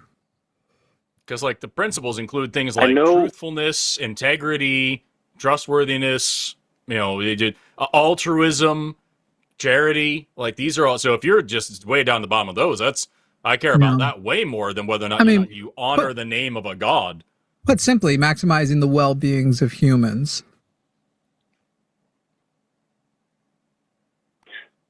Well, it's impossible. I don't know where I am in the percentage myself of adhering to the 10. Probably not as high as I would like to be. I think that's the case for everybody. Because you murdered your father. We can all try. We've all been there. Well, I think hate in someone's heart is equal to murder, right? No, no, I mean, it is murder. No, you don't. Hate in someone's heart is equal to murder. Oh, that's cool. Yeah, you don't go to jail for it. Or do you know what I think is equal to murder? Unless you act on it. I think murder is equal to murder. It's kind of one of those things. I think that's something you probably heard in church or from some preacher who convinced you that he was holier than you, and it was a he. I know that, and you thought that was a really beautiful thing to say and a really moral thing to say. But at the end of the day, Jay, if I actually seriously were to tell you that I actually genuinely murdered someone, I was walking on the street, there was this old man there, didn't like his face, pulled out my pocket knife, stabbed him up real good, I don't think that you would treat me the same as if I were to tell you, man, I really hate that guy. I genuinely don't think that you would actually seriously be as concerned with my presence and my existence and my behavior if I said, man, I fucking hate Donald Trump. I can't stand him, whatever. I don't think you're going to behave as if I was telling you, no, for real, I fucking flayed a guy alive in my fucking garage one time. I just cut him up. It was horrible. Great. I bathed in his blood. It was beautiful. I think you're full of shit, Jay. Would that have been in your past, let's say? Well, everything that I would tell you that I've ever done would absolutely be in my past, necessarily. No, it's in my future. I see the future. I'm going to go kill someone as opposed to I'm going to go hate someone. I don't think you would seriously I feel bad because I'm clearly not taking this call seriously because it was started in such bad faith, rather, and we're still there, and she doesn't even realize it. I guess it's like... it's Emo Phillips. Like, he said he wanted a bike when he was a kid, so he prayed for one, and his friend told him that's not how God works. He said, so I stole someone's bike and asked for forgiveness. I mean, I guess it's similar to that, but... Not really at all. That has nothing to do with anything. Yeah. And also, we're still not talking about science, which is what you said you wanted to talk about, science in the scripture and how science always backs up scripture, which it very clearly doesn't. And also, shout out to the people in the chat pointing out that I have skinned a lot of people and had my hands inside a lot of dead bodies. That's neither here nor there, y'all. That is true, but that's not what we're talking about. I didn't kill those people. Hashtag technically true. Right. Yeah, I mean, the reason why I called, just to proclaim that science always backs up Scripture. Doesn't disprove Scripture. They're in alignment together. True science, observable science. Let's start with Genesis. Oh, he just said it. Observable science. How old do you think the Earth is, Jay? What's that? How old is the Earth? Just want to make sure we know who we're talking to. If I'm a young Earth or an old Earth? The Earth. We are sat upon an Earth right now. How old is it? It's young. Okay. It's young. Probably no more as what the science shows. Probably no more than 7,000 years. Oops, sorry, that's not what the science shows, Jay. Sorry, Jay, that's not what the science shows. The science shows it's billions of years old. Well, I just want to be clear. The science proclaims. The science proclaims whatever it proclaims. The two different viewpoints come to the two different conclusions from the science. No, that's the difference. No. So what Jay's talking about here? What Jay's talking about here? Because this is something that's I don't know how familiar you are with it, Jimmy. You do the debates, but I don't know if you do the same things that looking at the same awful material that I do. Yeah. Okay. So what he's talking about here, for those who aren't familiar, for those in the audience, when Jay said historical science or observational science or whatever the hell the terminology is, this is a line used by places like Answers in Genesis and the Discovery Institute and all these other apologetics groups that are pseudoscience that do not teach actual science. And what they do is they try to say that observational science or real science is anything that you can observe start to finish and cannot be interpreted through your worldview. Meanwhile, historical science or non-observational science is anything that you can't see the whole thing, and therefore you have to have this worldview interpretation on it. And all us evolutionists and whatever, we're just applying basically a religious framework to the data. The problem with that, Jay, is that even your scripture, I was going to go through Genesis with you, even your scripture goes against science that you agree with. And also, if that is how we're actually slicing up science, then things like, well, let me just ask you, just straight up, do you believe that the planet Pluto orbits the sun? Right, actually, it's not a planet, probably. Do you believe that the dwarf planet Pluto orbits the sun, Jay? I haven't studied about Pluto. If it's in alignment with a rotation, then I would say yes. But I've never studied the rotation of Pluto. I'm not asking about the rotation. I'm asking about its orbit. We've known that Pluto exists for less time than it takes for it to go around the sun, which means, strictly speaking, the orbit of Pluto is historical science. Do you believe that saying that Pluto orbits the sun is a faith-based religious claim, or a scientific claim based on the mathematics of orbital dynamics, and we don't have to watch it go all the way around the sun? We can do the math and figure out that it does. Yeah, the same way as with the light that travels or Pangea that's split apart. It's the timing that is off. It's the same thing as saying like a brain you were talking about earlier. A brain is beyond a supercomputer, and to say that a less mechanical device like a watch can assemble itself, you just give it time. Throw time at it. Throw millions. Man, I love being a debater for a living, so people can say what I say. Hey, tell me what I say real quick, Jay, lady. Which version of the Bible do you use? I use online blb.org. It's I go back into the Hebrew. Okay, I'm asking you like blb.org, but I'm asking you which version of the Bible do you accept the King James version, the New International Version? Which one do you use? For the most part, I go to New King James is the one I like to refer to. New King James. I promise I'm going to let you get back to it, but I remembered something, and I want to. Do you have your New King James version on it, real quick? Yeah, I can pull it up. Yeah, would you pull up John chapter 18, verse 6 for me? And read it to us? Yeah.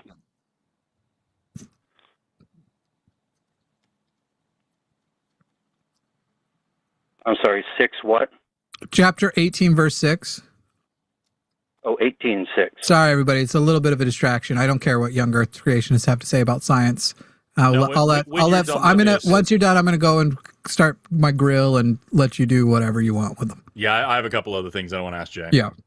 because he's literally going through like To me now, it's like engaging QAnon people. When they call in, I usually just let them say their dumb shit and just let it ride as it is. The fact that he went from brains to literally the actual watchmaker argument of like a watch can't assemble itself. Yeah, trying to jump fast. It's like I'm talking to fucking Ken Ham. Yeah, we're getting the Gish Gallop. It's like a slow Gish Gallop. It's crazy.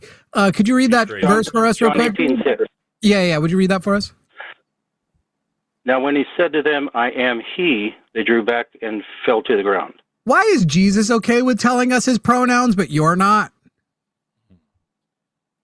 Well, I thought the update was using all and every one of them. Yeah, I know, but you and I both know you're not gender fluid and that you do have a preference. So why are you better than Jesus?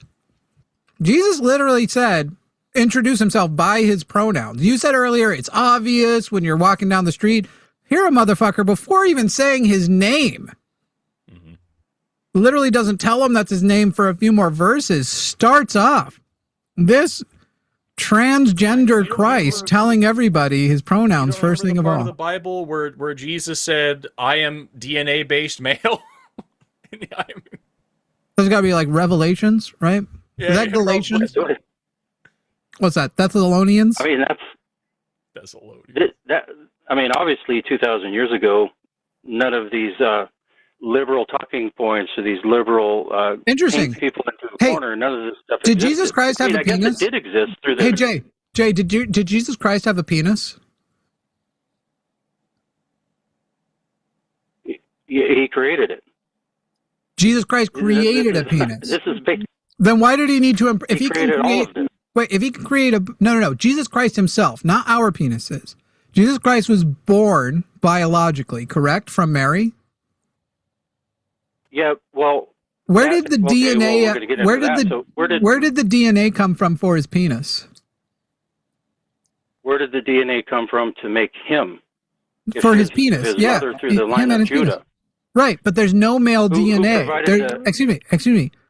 A wiener usually comes from the expression of the SRY gene, which is carried on the Y chromosome. Okay, so there was no Y chromosome because Jesus had no father. So Jesus has to, at best, if somehow Mary was able to give birth, could only have had the potential to give birth to a biological clone of herself. Therefore, Jesus had a vagina, and now we know from John 18:6, gave pronouns of he, him. So when you say nobody had heard about this shit, that's really sad, because Jesus, who is clearly a transgender man, would have potentially gotten some social support if people would have understood. Wouldn't you say that he was the first one to be on your side? No, transgender people existed. Transgender people existed way before Jesus. True. You said he had no dad, but he had two dads. That's literally the book. He has no biological father. He is born of a virgin woman, correct? Not correct. He has a father that gave the DNA code. Wait, to are you saying a God with all of the knowledge of the universe who is infinitely old literally impregnated? Literally impregnated? So now we're going to your God is a fucking child rapist, which I already was on board with. She was 14 years old, my guy. That's rough. Sex notwithstanding, if somebody was unconsciously impregnated, they didn't actually experience anything, they feel no discomfort, you'd still consider that woman raped. This woman was impregnated at 14 years old. She's not old enough to consent to the oldest living entity in all of existence. So, Jay, these are your choices. Was Jesus transgender or is God a rapist? Jesus was all God and all man. Right, that doesn't make any sense. That's also not an answer to the question. No, of course it doesn't. I mean, this kind of goes back to the whole science discussion of, I mean, you can back up all the way to the tree. Mm-hmm. You can back up all the way to the tree in the Garden of Eden. Why do you like talking about what I mentioned? Like, I understand you like talking to the other people who at least acknowledge the age of the earth. And don't say everybody's using the same science. The conclusion's just what's different, and that somehow makes them equally legitimate. Why do you like talking to these people? I think it's really funny because what I'm going to do, I'm just going to ask Jay a couple of questions about the science I'll go that he turn on my claims to grill. believe in and show that he actually doesn't even know what the fuck he believes. I'll listen. I'll put it on my phone and I'll listen. That sounds good. Okay, bye, Jay. Sorry that your God's a rapist or that Jesus is transgender. I am curious to know, because you're talking about going all the way back to the tree in the Garden of Eden, and I'm just curious to know, did plants come about before the sun or after the sun in science, Jay?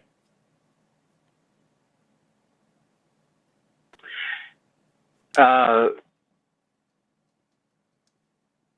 mean, I'd have to look back at Genesis and see how that's all laid out.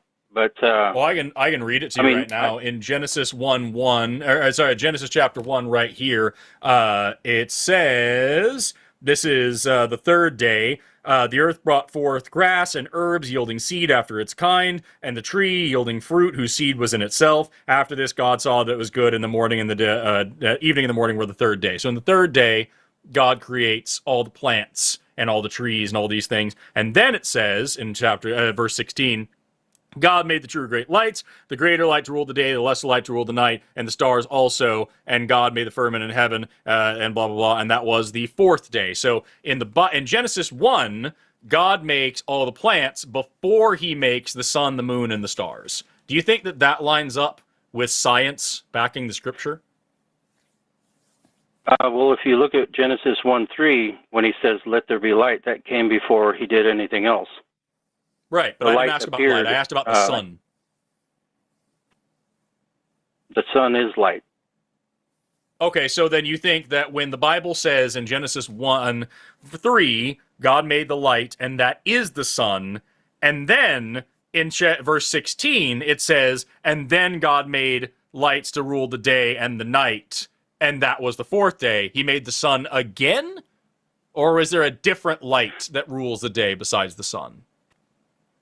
I think light in general is all-encompassing. It encompasses all the stars.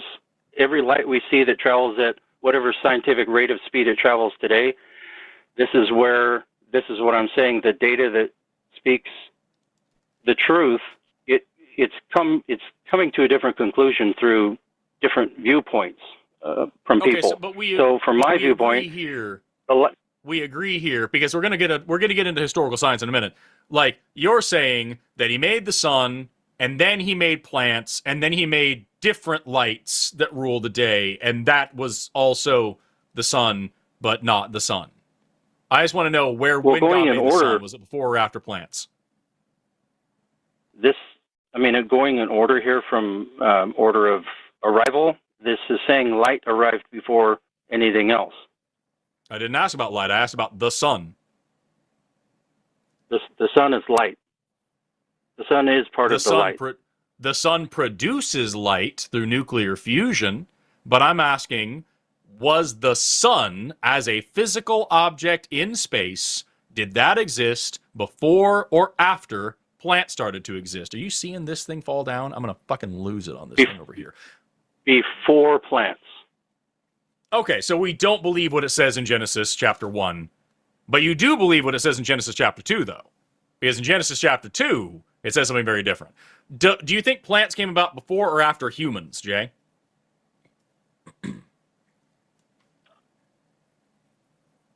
I would have to, like I said, I would have to read Genesis 2. Well, in Genesis 1, it says in verse 12 here that God made all the plants, and then He goes on to make the true great lights, and then He makes every creature, He makes all the animals, and that goes on for a little while. And then in verse 26, He says, let us make man in our image, and He goes on to make humans. So He makes light, and then He makes all the plants, and then He makes the sun, the moon, and the stars, and then He makes people. That's Genesis chapter 1. Do you agree with that order of events, more or less? At least with the humans? Without reviewing it, I'm going to go with where you're headed to. I mean, if that's the arrangement, then sure. Where I'm headed to is chapter 2.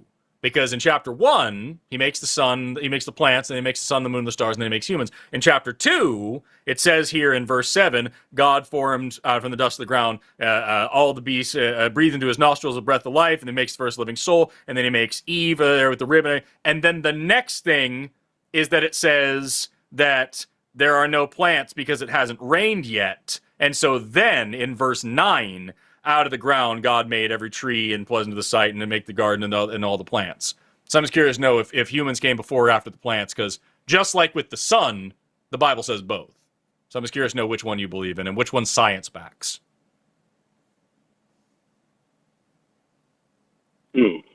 Well, I guess isn't this similar to like Abraham Lincoln, where science doesn't prove Abraham Lincoln ever walked on the earth? Isn't this the same?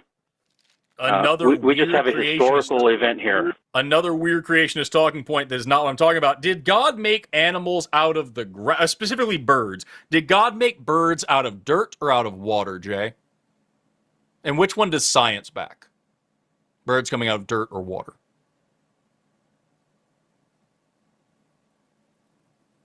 Dirt or water? A man was made from dirt. I asked birds. Birds. Were birds made from dirt or water? And which one is backed by science?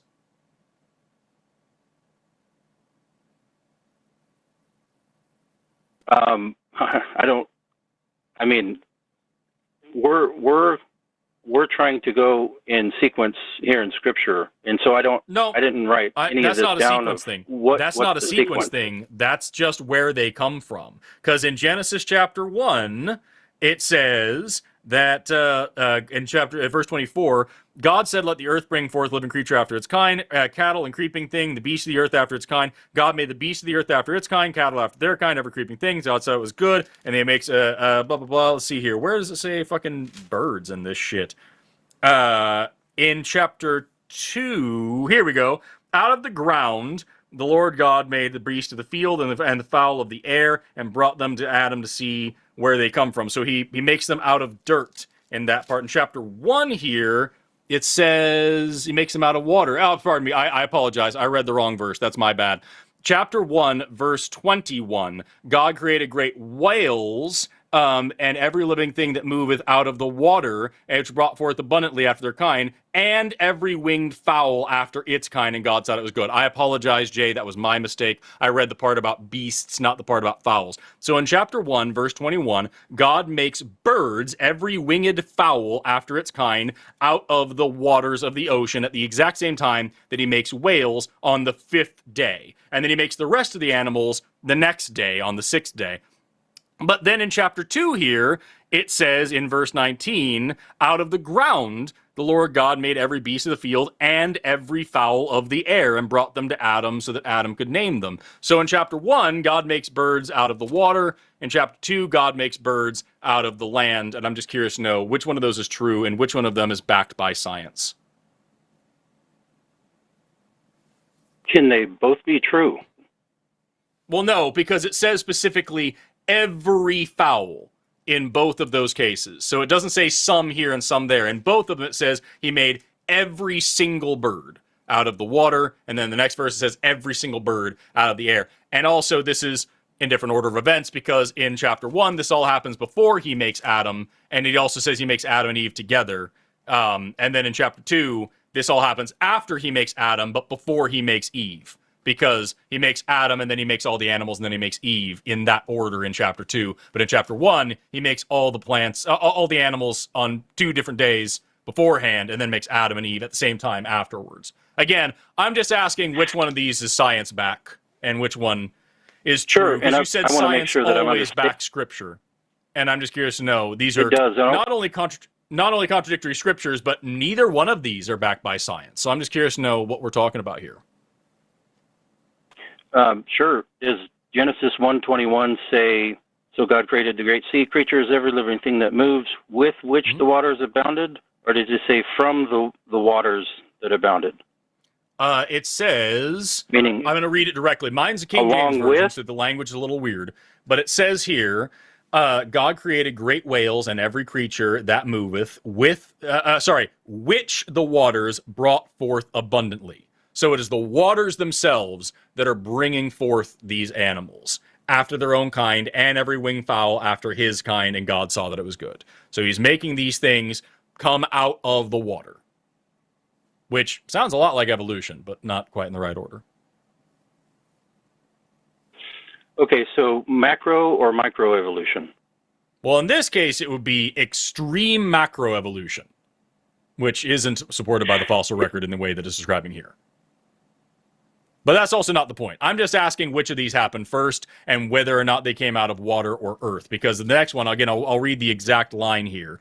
And out of the ground, Lord God formed every beast of the field and every fowl of the air and brought them unto Adam to see what he would call them. So in this verse, it says, out of the ground, God formed every fowl of the air. And the other one, it says, every living creature which moved with which the waters brought forth abundantly, and every winged fowl after its kind. So again, did the birds come from the water or did they come from the ground? And which one is backed by science? That's the only thing I want to know. Why can't it be both? I guess that's what I'm asking. Why it can't? Because the Bible doesn't say that it's both. And also because that wouldn't be backed by science, either one of them.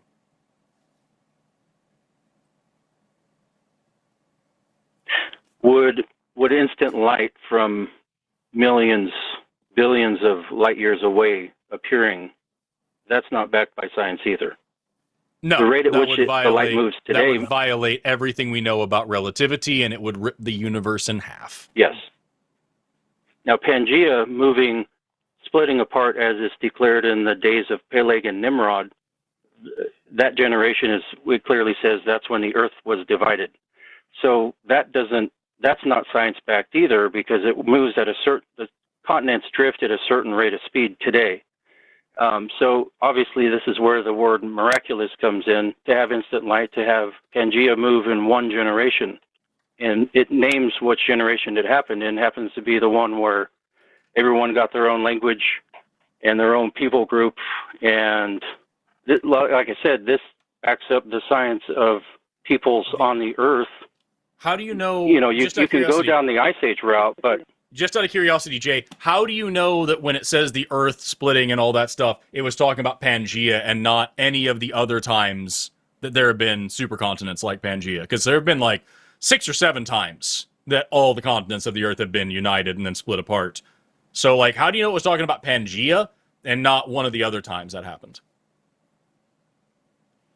Is it maybe because creationists like to talk about dinosaurs as if that's like the only fucking old thing that we talk about?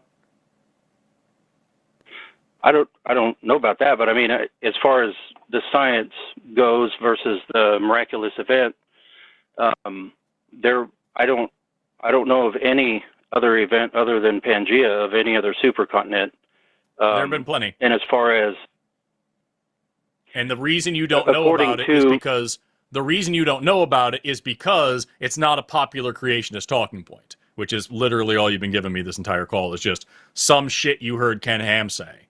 And Ken Ham doesn't talk about this other stuff because he doesn't know about this other stuff. Yeah, but isn't the science? It's been learned. It's been written in books. But wasn't the science of this earth already there before anyone discovered it and wrote anything about it? It's similar to like math equations. Weren't those already in existence? Yes, you're using the word science here to describe. Wait, Jimmy. You're using the word science here to describe just the natural order of things, the laws of nature, the history of the world. Science is a process by which we discover things about the universe. It's a way of investigating the universe and asking questions that lead to actual new answers and make novel, testable predictions that prove that those answers are actually right and not just superstition or faith. Science is a work that we all do together. It is a way of learning things. So yes, before humans ever came along, before any scientists were out here asking questions, all these facts about reality were already out there. Things had already been happening. It took us discovering them and writing them down for them to just to then be able to communicate them the way that we're doing today. But we don't believe in scientific facts and theories and shit because somebody wrote them in a book. Science is changing all the time. We're constantly trying to prove ourselves wrong. And when we do that, we develop new theories, paradigm shift, and that's how everything gets better. That's why when you get sick today, Jay, you're not going to go use leeches to suck your blood or try to balance your humors. You're going to go to a modern doctor who uses our understanding of things like evolution to make better medical science work. So Science, of course, did not exist before humans did, but reality did. This And bitch what know you're giving about me here Pangea. is just talking point after talking point after talking point of people like the Discovery Institute and Answers in Genesis who don't do science. They have statements of faith, which claims that if it's not in the Bible, they don't believe it. And if it doesn't go along with the Bible, they won't accept it, no matter what the evidence says. They don't gather evidence and come to a conclusion. They decide what they want to believe, and they look for evidence to back it up. And when they find evidence that goes against it, they just say that that evidence is wrong, and they call it, as you say, historical science, and pretend that it's a faith-based claim. It is not real science. It is not real thinking. These people are charlatans, grifters, and mountebanks who are trying to indoctrinate you into their cult so that you give them more money. The stories within the stories in Scripture were there before anyone discovered them as well.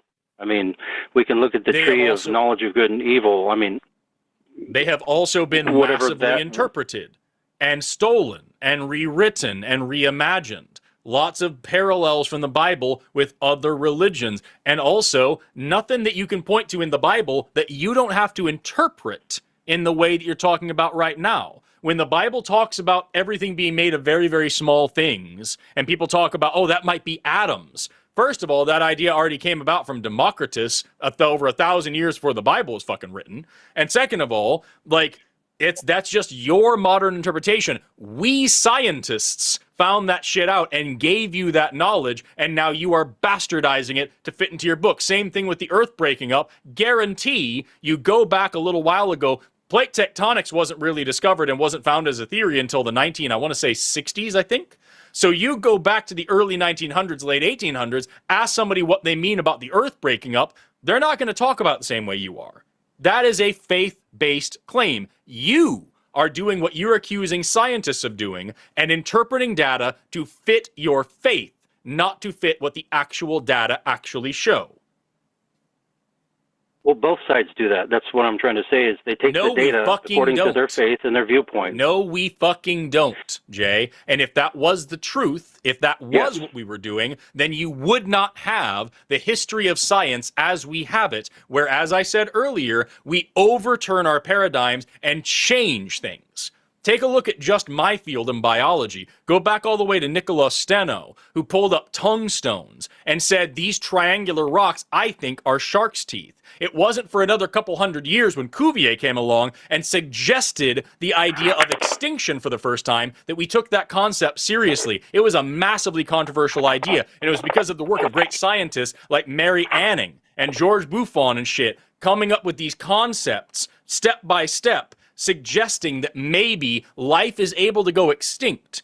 If we were going based on faith, then we would have stuck to the worldview of that time, the scientific worldview that we existed on a great chain of being, a hierarchical order of all matter and all life, and we would not have changed our minds and decided that extinction was possible, which you now agree with, Jay. I know you believe in extinction. That is a modern scientific idea that contradicts the Bible and goes against the biblical teachings and was fought against by scholars and theologians alike for a very long time.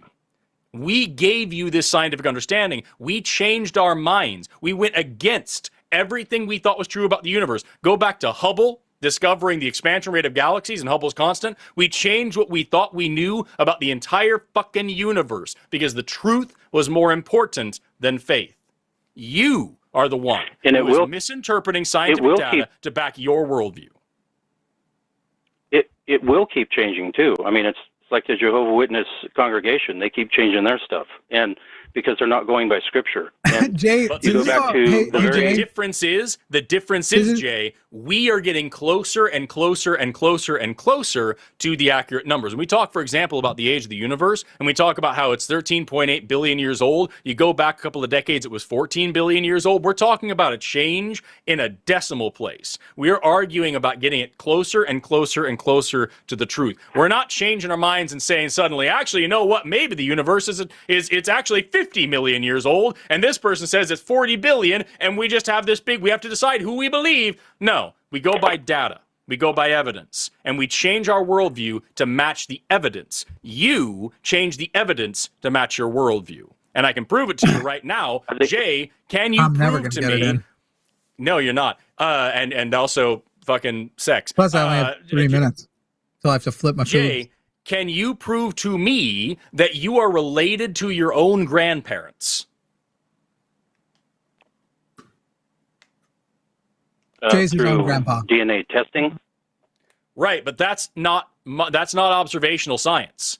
No one, including you, has ever watched the entire life of your grandparents and your parents to produce you. You're basing this on DNA testing, which is not actual observational science. You're using evidence to build up something that happened generations ago. Yeah. Is that a faith-based claim that you're related to your grandparents? Or do you think that modern fucking science can prove it? It's a two-way street for both of us. I mean, both sides have the same problems. No, we fucking wow, don't.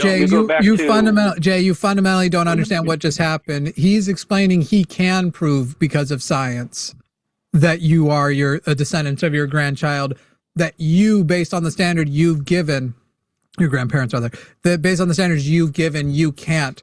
Hey, but Jay, honestly, I feel like having listened to your all soiree while I was getting meat on the grill that I'm gonna have to flip in a minute, that we just basically wasted a scientist for like 20 minutes on somebody who heard everything that is totally does not support his worldview, and he just goes, yeah, that all works still. That all works fine. So I think we should skip that. I think we should just go all the way back to your worldview. You believe a God exists and he's made himself known. I don't. Why should I believe that? You should believe because of the stories within the stories written before they even took place. And I don't mean in Hinduism. Wait, I should believe in wait. I should believe in Hinduism because what you just said applies to Hinduism. If Hinduism has a leader that was foretold hundreds of years before, Hinduism has tons of prophets. Hinduism has tons of prophecies that came to life. And by the way, so do many religions. And wait, you said if they have a prophet who's born of a virgin, can you please present the virgin to prove to me that he was ever born of her? I can't test that with observational science or anything. Well, that's why we're on a two-way street. I mean, no, you can't take science to prove Abraham Lincoln ever lived and walked on the earth. You have to use faith and history. Sure can. Sure can use science to prove it. And listen, even if what you're describing is at a certain point, you have to have confidence that the way the earth works now is the way the earth works back then. The justification of that confidence versus magic, which is what you believe in, is much, much higher. However, that isn't the case. We have a cumulative case we can make for Abraham Lincoln, including definitive science, including his current existing body. We'd literally be able to look at his bones and determine whether or not he was ever literally walking, because the bones of people who never walk versus do walk form differently. So as far as the conclusions we make, the justifications for making those conclusions, you're basically, Jay, this is where you're at with this. You're basically saying that if all of my stuff is faith-based just because it is not compatible with any way we see the world exist now. We do not see magic exist now, but that doesn't mean it didn't happen in the history. And if you're saying you doubt that, the next thing we should question is the very existence of the universe. And if gravity was always there, because, we know gravity's here today, but if magic tricks aren't here today, what you're saying that means they weren't here in the past. So that means just because gravity's here today, we shouldn't assume it wasn't in the past. It's literally the most narcissistic, arrogant position in the world that we go, hey, here's the reported history. Here's all of the science. Here's all the ways it works. It fits together crazy well. And the amount of data and evidence is a mountain that this is the way things went. And then you sit there and you go, right, but I've got a magician who came out of an untouched pussy. And you can't present the magician. You can't present the pussy. And we go, there's no untouched pussies that gave birth. There's no magicians. Okay, those don't exist. And you're like, well, you're saying they don't exist in the past because they don't exist in the present. So why should I believe that fish existed in the past just because they exist in the present? You are the absolute narcissism of Christianity, the systemic narcissism that you must believe that contrary to what the universe is showing you, you are well reasoned in your doubt. Jay, I've got bad news for you. Your God, I'm not just saying I don't believe exists. He doesn't exist.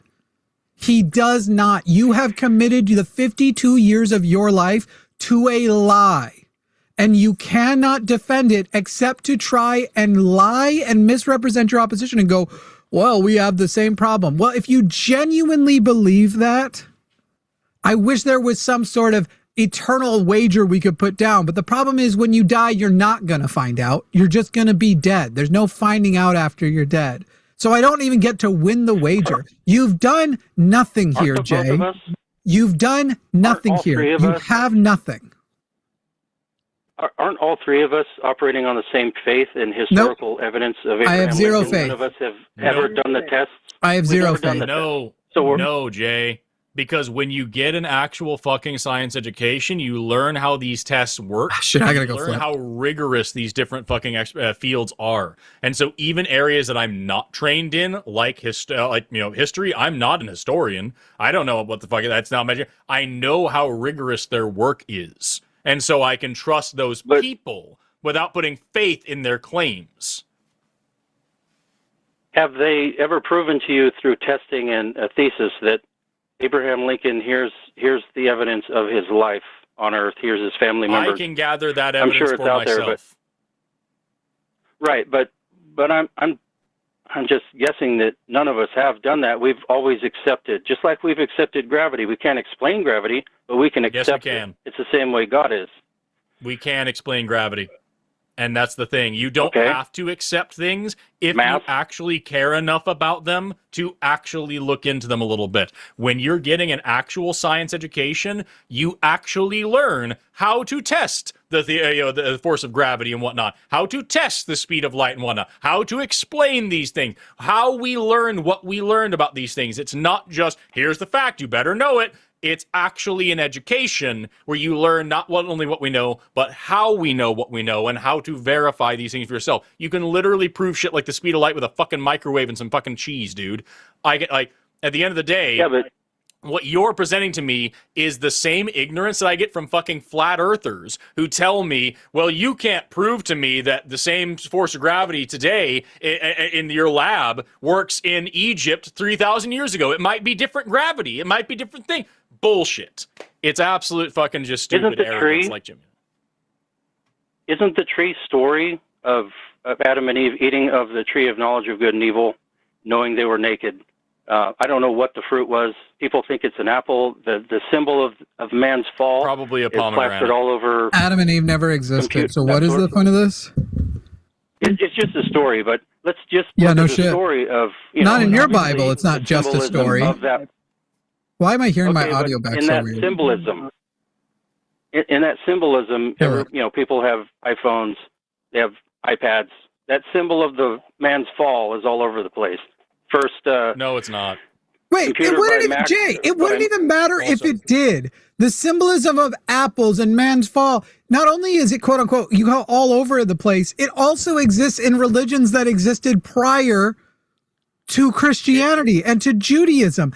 Commonality of symbolism exists because humans aren't honestly that deep. We're only deep relative to each other.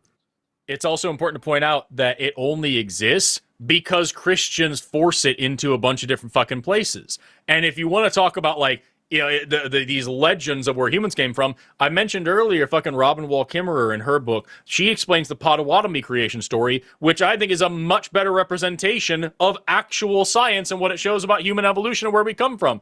Jay's phone finally fucking died, so we're free of that shit. But literally all Jay has been saying this entire time is the same talking points from Answers in Genesis. That all we're doing is making faith-based claims that fit our worldview, and we're just going, which, first of all, glad you agree with me that faith is bad, and that faith is not a reliable pathway to truth, and that faith-based claims aren't trustworthy. Glad we agree on that. And also, no, we're fucking not. You have a fucking Bronze Age sex and slavery manual that you are forcing everything to try to fit into while ignoring mountains of evidence that doesn't fit your faith. Meanwhile, the history of science is us knocking ourselves off of our own pedestal over and over and over again.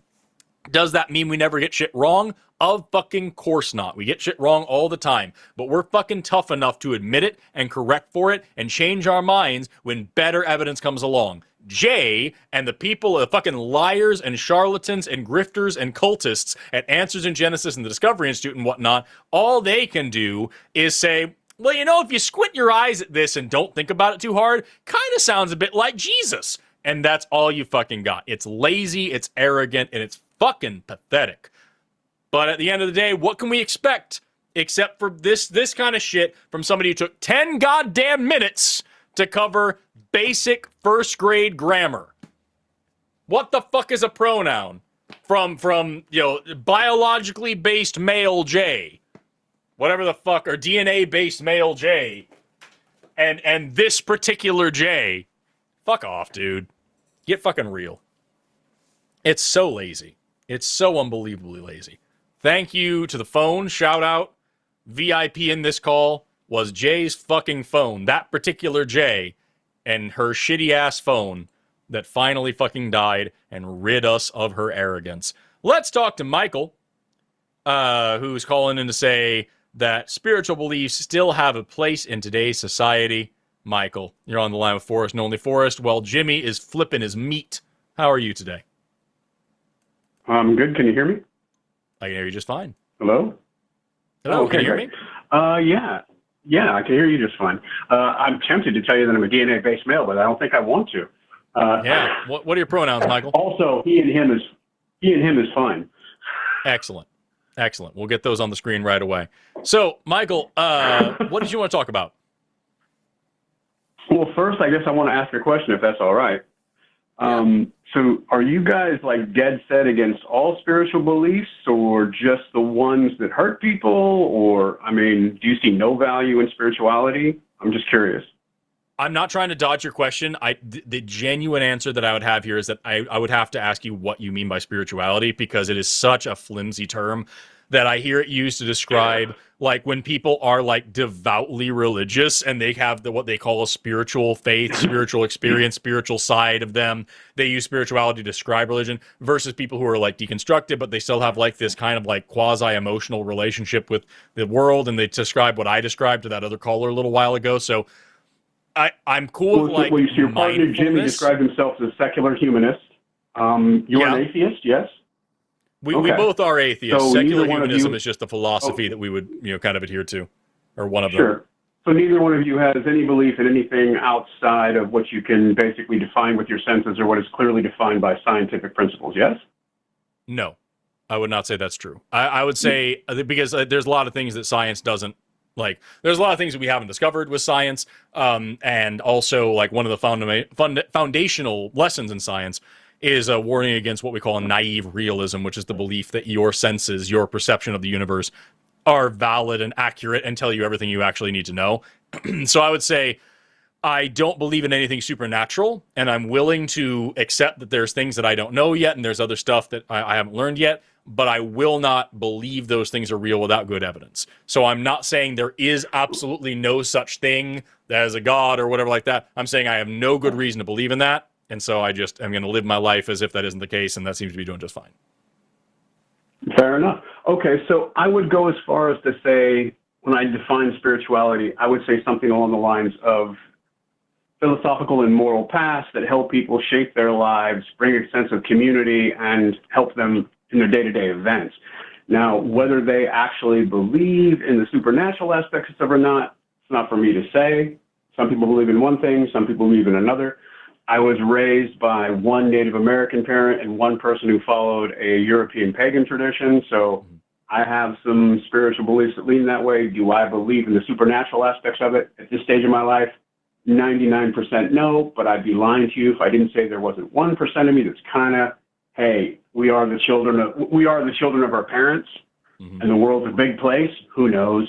I mean, like I said, I'm 99% atheist myself most days. But that's fine. That said, now am I a proponent of the Abrahamic religions Absolutely not. I spent 13 years in the military, and most of the problems I've seen in the world seem to be Abrahamic in origin, but that's personal beef. Right. But I think that there are traditional beliefs that are practiced around the world. Animism, Hinduism, which has its own problems, Shinto, Taoism, traditional African religions. You find things all over the world where there's a common denominator that people find these paths that bring them together and that they've held on to for thousands of years that help them in their day-to-day lives that seem to have value. And as long as they're not hurting anyone with them, it doesn't seem like it's the bad thing. So this is one of the fundamental problems with there is no actual definition of religion, right? It's not a really Absolutely. hard definable thing. And that's not unique to that. There's no definition of fucking life either. And so but I still study it for a living, right? And so when we talk about this stuff, it's really hard to pin down. But I think the way you framed it, if I remember it correctly, didn't seem too bad. Having sets of beliefs that help you in your day-to-day life, that kind of guide your behaviors. You're just talking about culture. You're just talking about having heuristics. That's no real issue with that as how do you say? Fundamentally, that's not inherently going to be a problem, right? You have to add baggage to that to make it a problem. That in its own is an amoral. Are we all done with Jay? What I would say, yeah, his fucking phone finally died. Praise Gilgamesh. All right, give me a summary of Michael's thing. Michael's we're talking about spirituality, and Michael has described spirituality, and I'm going to paraphrase here, so tell me if I'm doing this wrong. Just talking about if it is just a set of beliefs and values and ideas and guidelines and heuristics and whatever that help people through their day-to-day life and are otherwise benign and don't come with Abrahamic style major supernatural beliefs or dogmas or necessities. I gave a talk on this. Remember? Yeah, and so, I'm it was at that event you don't go to.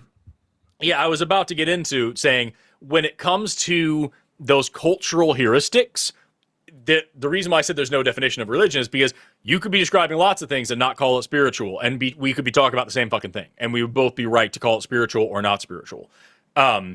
It's for me, it's when you add that faith-based aspect of adding in a belief in the supernatural or a belief in a higher power or a belief in some objective morality or some divine order or all these things. There is no benign faith in that way. There's worse faiths and better faiths, but there's no such thing as a harmless faith in those ways. Well, any belief system has the ability to be profaned. I mean, so if we go back and we talk about, so Durkheim and sacred versus the profane, or we talk about Viber, Michael, all the things you're jumping past something. Michael, you're jumping past something that's not important. It doesn't matter whether there's the capability that it has the potential. Faith is inherently harmful. It is harmful from the onset.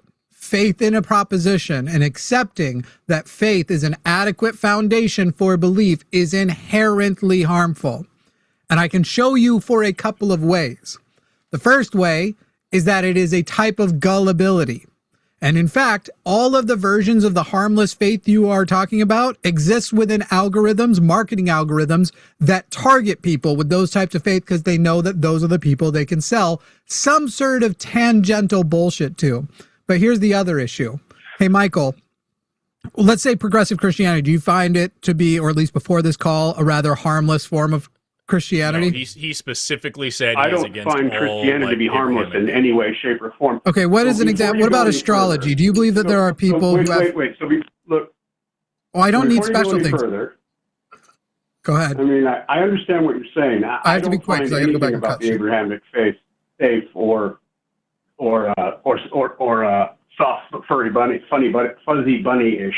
What I'm saying is that in more traditional settings, more traditional beliefs have served a purpose over time that are not harmful. So let's take a look at traditional Native beliefs, Native American beliefs.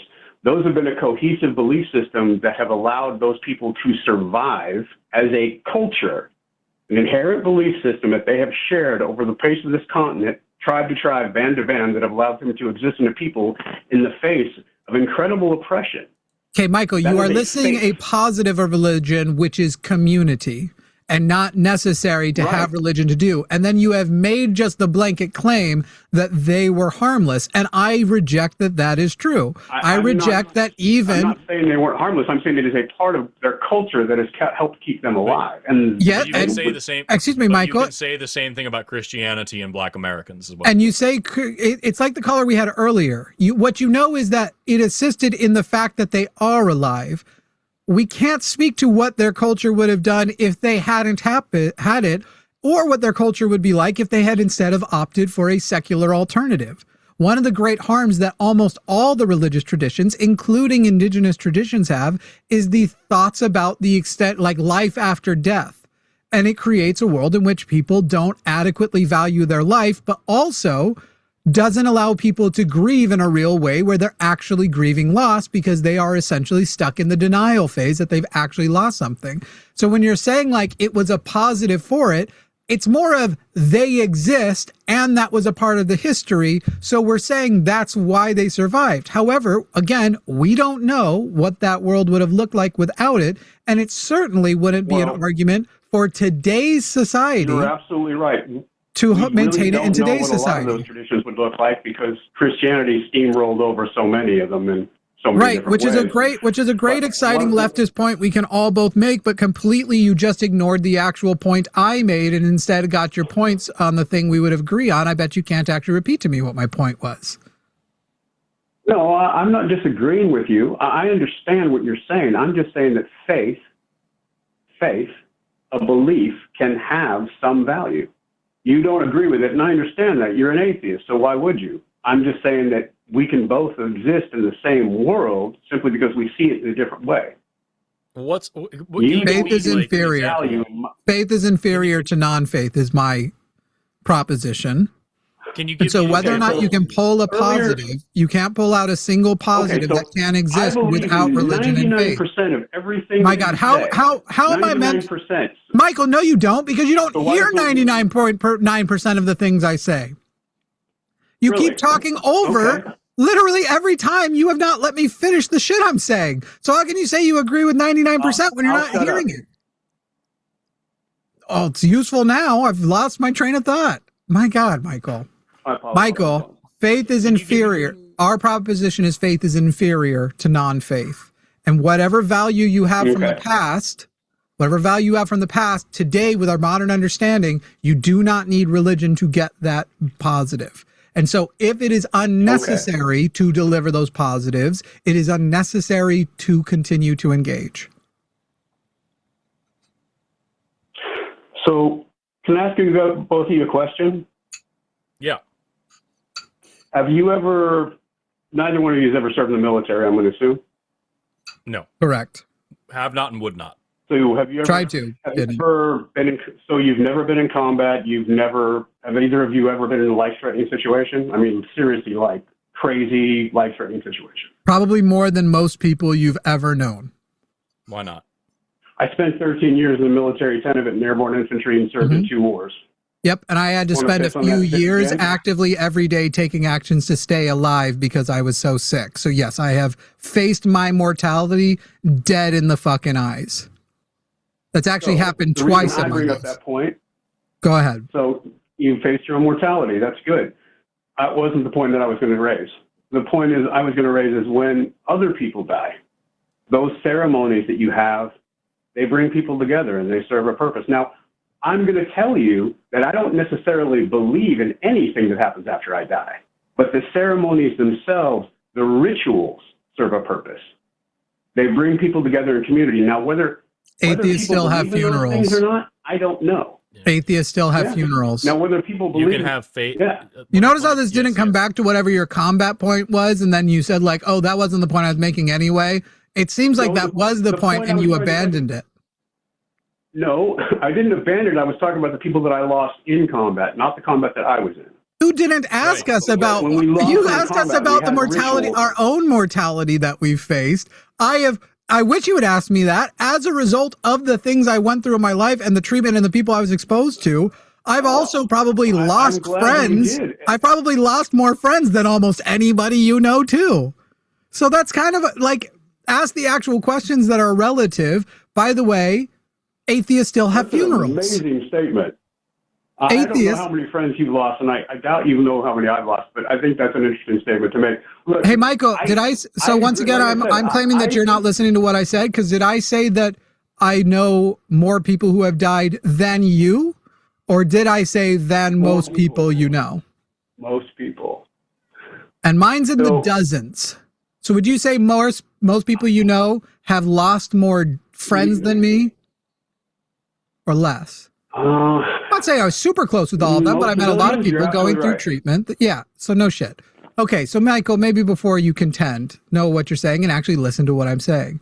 So now if you would like to get to that actual point, I got to go cut meat in a minute. So I'm popping in, I'm annoying Forrest with my little injections, and then I'm popping back off to do more meats. I'll leave the meat comment hanging there. So look, I agree that religion is a massive weapon utilized on the masses. I agree with the fact that it has probably been one of the most terrible things in the world, and I agree that organized religion is, by its very nature, a horrible thing. I simply think that spirituality and what people can use it for still has some value in a modern society, and not everybody's ready to make the leap that you guys make. But you've yet to give us an example. The problem is, Michael, you have yet to give us an example of something that spirituality provides that you can't get without it. You brought up funerals, as Jimmy pointed out several times. Atheists have funerals. I think that funerals are for the living. They're not for the dead. They're for the living to come together and grieve and cope and have that community. And I've been to plenty of atheist funerals where we don't talk about God, like that's it, or spirituality, or the soul, or anything. It's just, man, I miss this person. Wish they were still here. Let's have some laughs remembering them and come together in that. And then we go on about our lives, and we have that closure now. From an anthropological perspective, ritual and all this stuff is something that happens across all cultures with varying conflicting religious and even non-spiritual traditions. And so, like, it's just not appropriate to say this is a benefit of spirituality that people aren't ready to lose, when it's not a benefit that they're gonna lose. It's just losing the baggage. Look, when I came back, and I went through PTSD and I went through all the stuff that I went through, yeah, there was a lot of science behind some of the things that did it, but one of the main things that helped me was going to sweat and going through the rituals to cleanse me and help me feel better. And the thing is that wasn't science, and maybe that was psychology, but the thing is there was a spiritual component to it. Because you made one there. To me personally. It was I have to go cut my meat. Exactly, and I accept. Hang on, Michael, hang on. I have to make a point before I go cut my meats. Once again, you are describing ways that are and therefore this was good, while not knowing the alternative. And considering the way we know it is in countries that have a higher occurrence of secular people, therefore a higher adherence to things like science, their military, when they come home, their veterans don't get treated like they get treated in America. They don't have veteran homelessness problems, and they don't have veterans with PTSD getting so forgotten in the fucking ditch. So you're saying you came home, and in the face of your country not taking care of you, you took matters into your own hands, and something you correlate to spiritual things you do, you reckon that's what got you past. In the secular humanist world we're advocating for, the science would have led with it. You can go do whatever community shit you want also, but you would have been in a comprehensive scientific program, and whether or not you believe that would have worked for you, you cannot compare, you cannot know the data about the healthcare services in these countries that actually care about their veterans and how they are taken care of and how their outcomes are so much better, and say that world that is science before spirituality for their PTS veterans is inferior to the one that literally in America, hey, veterans, come home, and why don't you go pray and get God to take care of you? Because we sure the fuck am not going to. Well, actually, I wouldn't disagree with that in any shape or form. I have no doubt places like Norway, the Netherlands, any of those places have much better systems of medical care than we do. England, any of those places. And don't you think that we would have been involved in fewer wars and the style of wars we would have gone to, Michael? Were you in Operation Iraqi Freedom? Is that the timeline we're working on here right now? I was in 1990 to 2003. Okay, yeah, even a little further back. That's when my dad, I think, was going to. He's much older. Kind of old. He's older. He's ancient. He's like Parkinson's age, and I don't mean that as an age. He just found out he had Parkinson's this year, and that makes me sad for me because it raises my chances of Parkinson's. He can fucking die shaking. I don't care. Anyway, so Michael, literally, if we lived in the society that we were advocating for, I don't think you would even disagree. How we go to war, what wars we go in, would look completely different. And in fact, it is that religious, faith-based society that keeps sending us to wars that we don't even end up winning, Michael. Did we win your war? Nobody wins wars. Okay, You should know that by now. That's a cute non-answer. No, but that's a good answer. No, It's a good answer.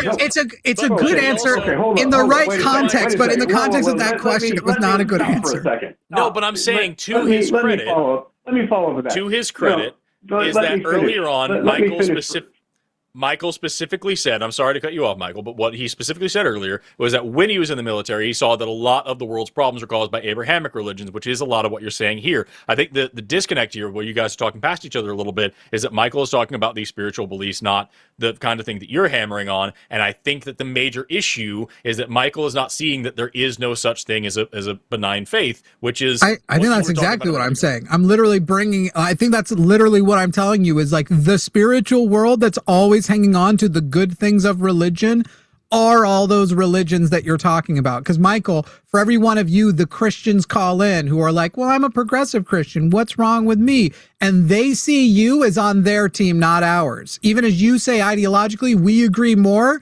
They consider you added to the numbers of, okay, look how many people have faith. Look how many people believe in God. Can this many people be wrong? And Michael, you're right now. For the worse, I like you more than that, but you're on the Muslim side right now, my guy.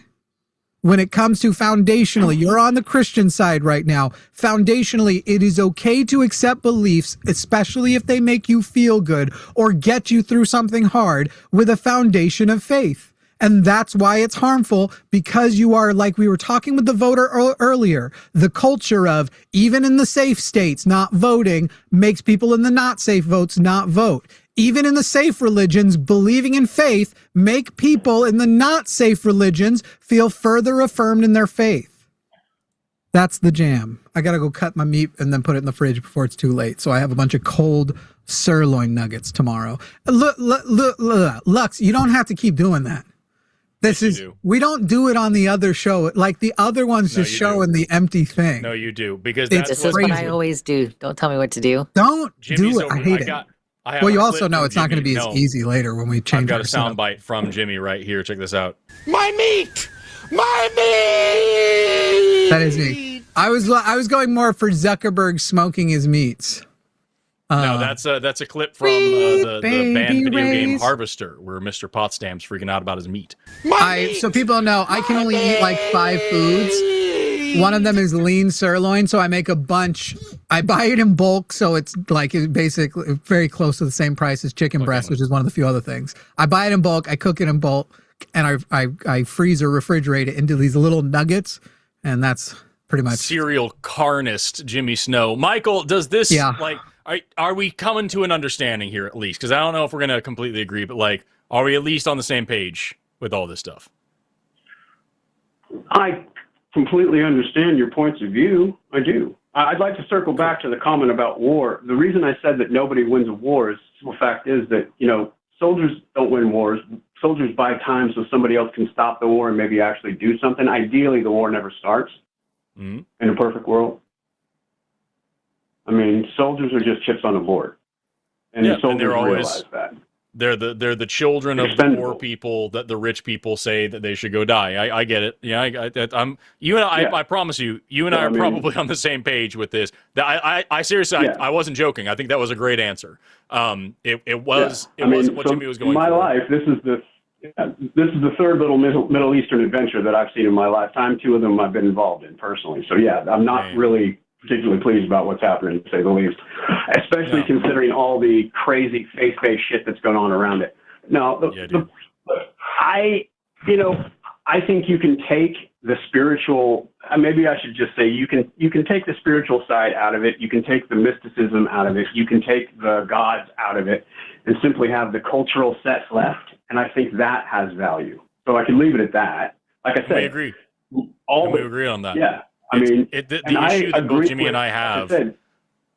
The issue that Jimmy and I both have is when you put supernatural claims and dogmatic claims and like moral claims into these things, that's where we get major issues. But just having I'm never going to be mad that somebody has a culture. You know what I mean? That's not an issue. Yeah. And I am not about dogmatic anything. I'm about individualism first and foremost. It's one of the biggest problems that I have with any type of monotheistic or organized religion, because even as a cultural perspective, that erodes individuality. Yeah. And doesn't allow a person to think for themselves. For instance, you can't have an honest discussion because you have to fall back on something that's been written or told to you as opposed to actually having an honest discussion. I noticed earlier you were talking about Robin Wall Kimmerer. Yeah. Yeah, she's coming to my college at the end of the month. I'm going to a dinner she'll be speaking at. Well, hell yeah.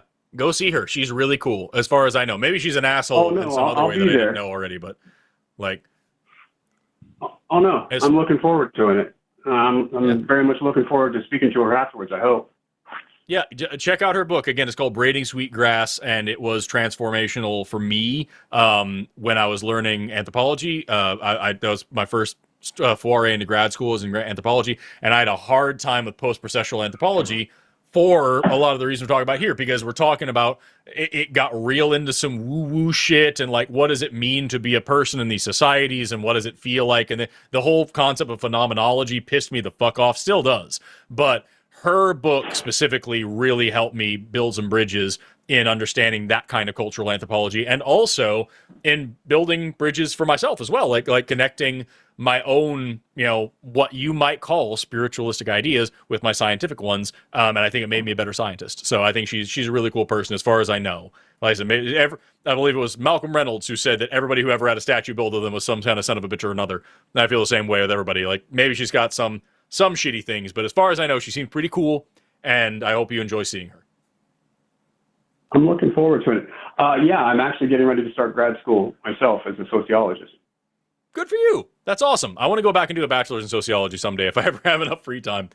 Anyway, with that, I've got to check on the last call because I've got sushi coming and Jimmy's over here talking about his meat. Look, I appreciate the call. I really enjoy what you guys do, and I really enjoy the way that you do it. I think you guys are incredibly patient and damn amusing most of the time. So keep doing what you do. Thanks for taking me on. I appreciate it. Take care, Michael. Have a great night. My meat! My meat! You can hear Jimmy in the next room. If you listen closely, you can hear him. Let's talk to our last caller of the night, is Jay, who wants to talk about souls. And hopefully you're not as crappy as the other Jay. Jay, you're on the line with Forrest and only Forrest. How you doing today? Fine. This particular Jay is not going to be like that particular Jay, Hell hopefully. Yeah. This particular Jay. Hell yeah, man. All right. Yeah, so what do you want to talk about? Basically the concept of the soul. Okay. Yeah.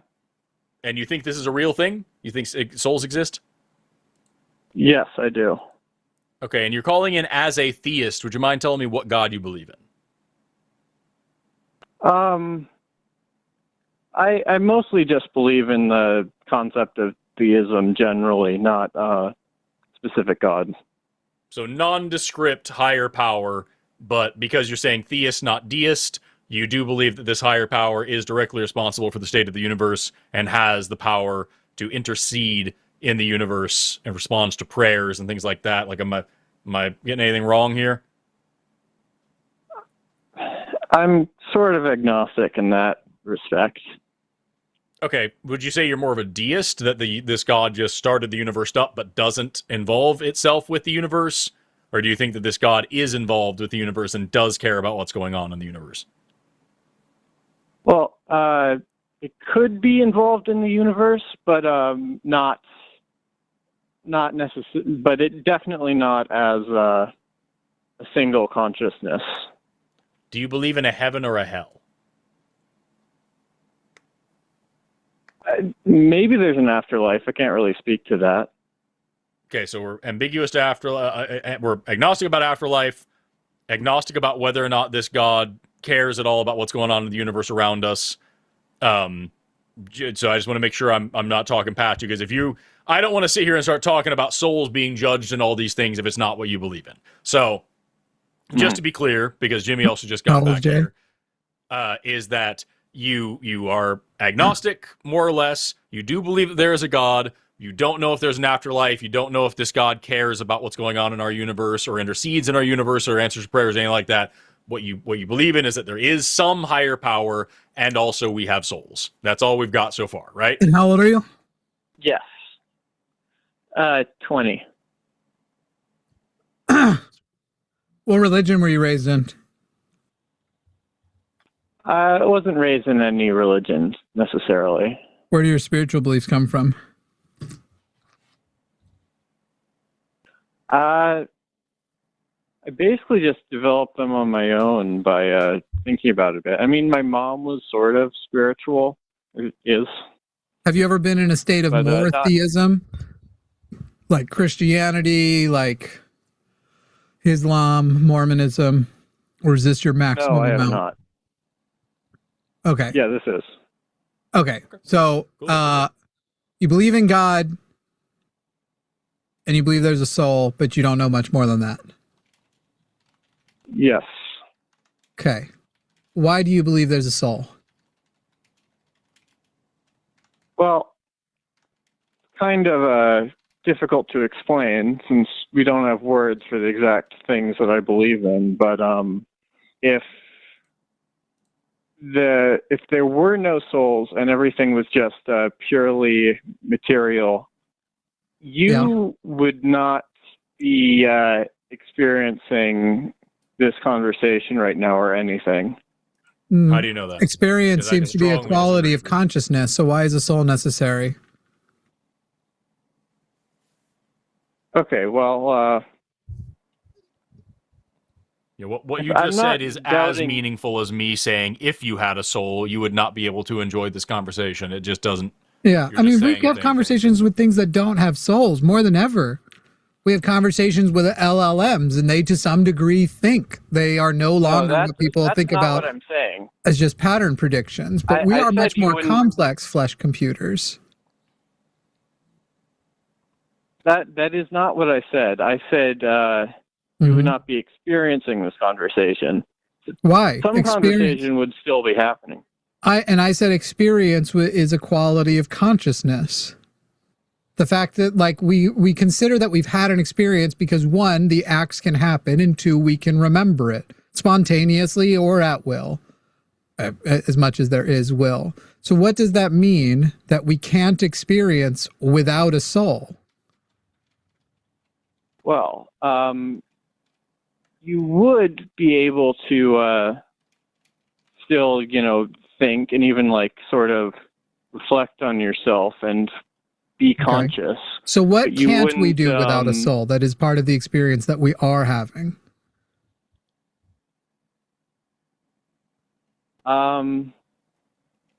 It wouldn't actually affect you physically. You would still act like a person and have conversations and I don't know why we're Jay, let me change the question so it's more obvious. You and I can agree we are experiencing this conversation, correct? I at least know that I am. Okay. Fair enough. So, if a soul doesn't exist, what about this conversation that you and I are having couldn't be happening? If still be happening, like mechanically. That's not what I asked. Not whether the conversation. I'm sorry. That's not what I'm asking. Even simpler. Jay, you have a soul. Jimmy does not. You are having this conversation right now. What is different about his experience versus yours? Well, he is not having an experience necessarily. What does that mean? What is an experience? Define experience. Define what an experience is. Well, it is not what the body is doing, but the sort of feeling of actually being inside of there. There isn't like an actual reason for you to exist. There is just, I mean, physically. I agree. Yes, I don't exist for some greater reason. I exist because my parents fucked. No, I'm not talking about your body. Okay. So a sense of self, the soul, is it soul we need you to define? Because you haven't given us a meaningful definition of experience. Experience is essentially what? Knowledge of awareness? Would that be the actual like definition? Do you know, Forrest? No, off the top of my head. Knowledge of awareness is just consciousness, isn't it? Experience and consciousness are quite intertwined. Generally, when we say experience, we're describing like a limited period. It's basically just consciousness plus time. The experience I had yesterday is my consciousness yesterday and recalling yesterday. Yesterday's experience was a limitation on the amount of time we are observing consciousness. So this is why I'm bringing this up to you, because you seem to have this idea of experience. I know, people, stop trying to get ahead of it. I already know he's making appeals to solipsism. I already know there's somebody else who had I just Googled it. Like, I've got experience, noun, practical contact with and observation of facts or events. What part of that can we not do without a soul? Well, you could do everything. You can have experiences if you use that definition. Okay, then I'm going to ask you one last time. My sushi just got here, and I'm going to go spend time with my wife. So I'm going to ask you one more time. If you are in this conversation with me, you have a soul, I do not have a soul. What is the one thing that I am not getting out of this conversation? What is happening that is different for me and you? You have a soul, I don't. What's the difference?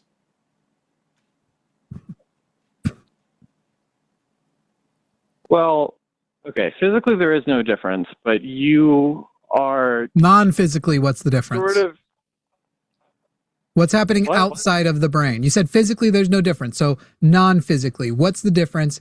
And if you're saying non-physically, it can't be an appeal to feelings, can't be an appeal even to like, I feel like even qualia, the people who try to do the qualia thing, you have to make it something outside of the brain. What is happening non-physically? What is the thing? What's the difference?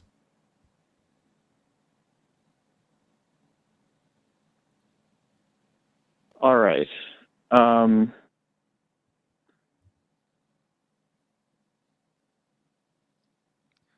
like to propose I know what the answer is.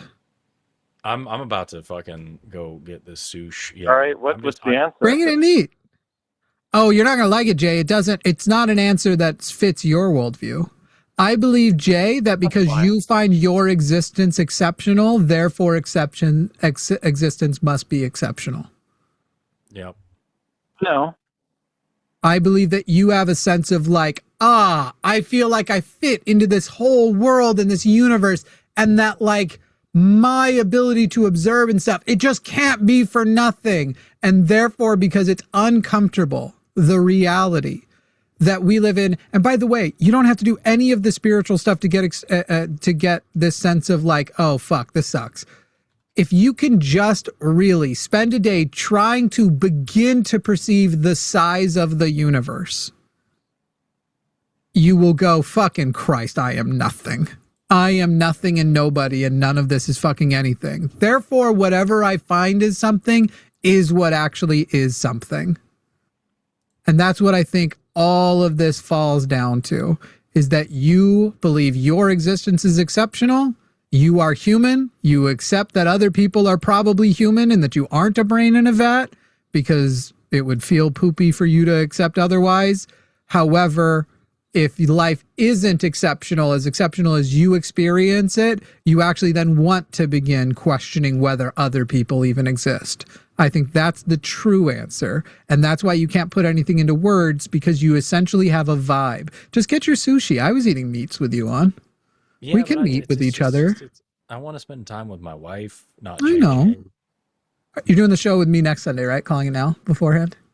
Because Javon's gone? I don't think I agreed to that. No, yeah, you did, remember? It's news to me if I have. I'm gaslighting you a little, but will you? Maybe. Is it on the schedule right now? Is what on the schedule? It's next week at 4. You just said. No, I didn't. I haven't put anybody in there. God. Sorry, Jay. Are we using you as a prop a little bit? I'm trying to give you time to think about it. Yeah.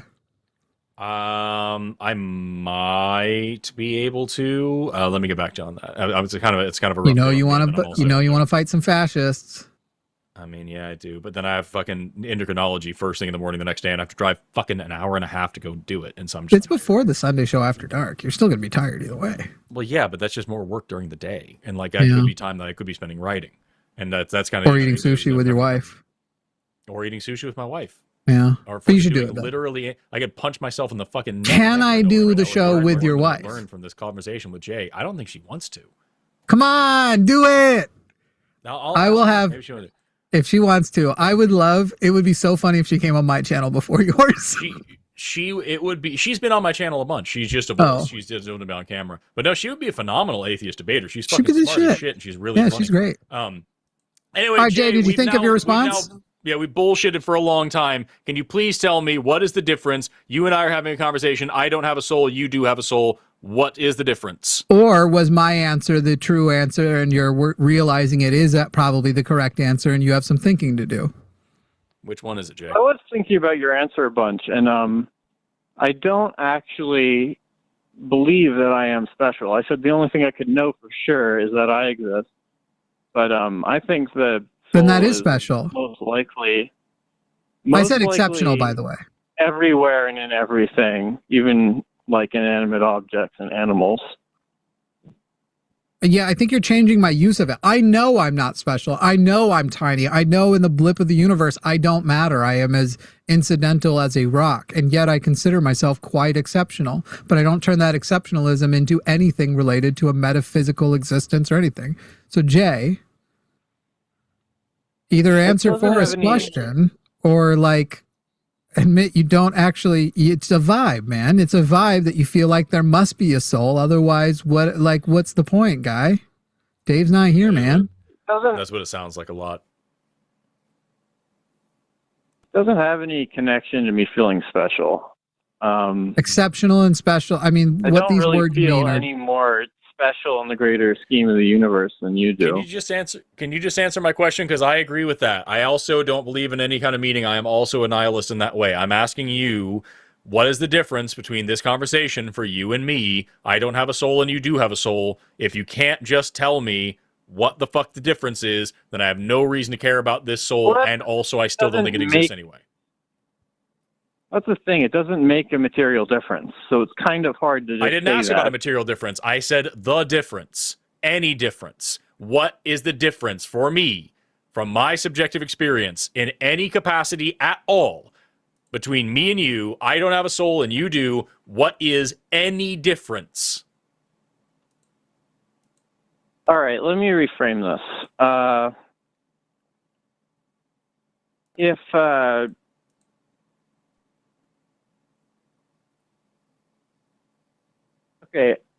If you don't have a soul, if you believe you don't have a soul, why are you like there in the body and it's not just functioning autonomously? my brain's in my body.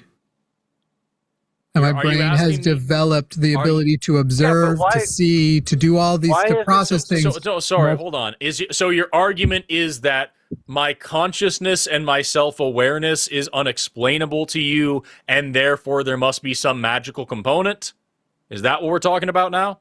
No, it's not self-awareness. That is entirely possible with fully just consciousness. What happens to your soul when you die? Self-awareness. Yeah, literally, dude. It's a bunch of nothing. There's a bunch of nothing. What happens to your soul? If you can give me any example of a mind and all the things you're talking about existing independent of matter, I will then start talking about your soul and taking it seriously. As for now, however, just saying I don't know how this thing... Just you saying, I don't know how this would have existed or how this could happen, therefore there must be some fucking magic orb in your brain that gives you the ability to think about yourself or whatever the fuck, doesn't do dick for me. So if all you have is questions and saying, how would you be sitting there and thinking about yourself, all this stuff, that's not a fucking actual argument. That's just you saying you don't know how something works. And surprise, there's lots of things we don't know. Ignorance is not evidence. Forrest really wants to go eat sushi.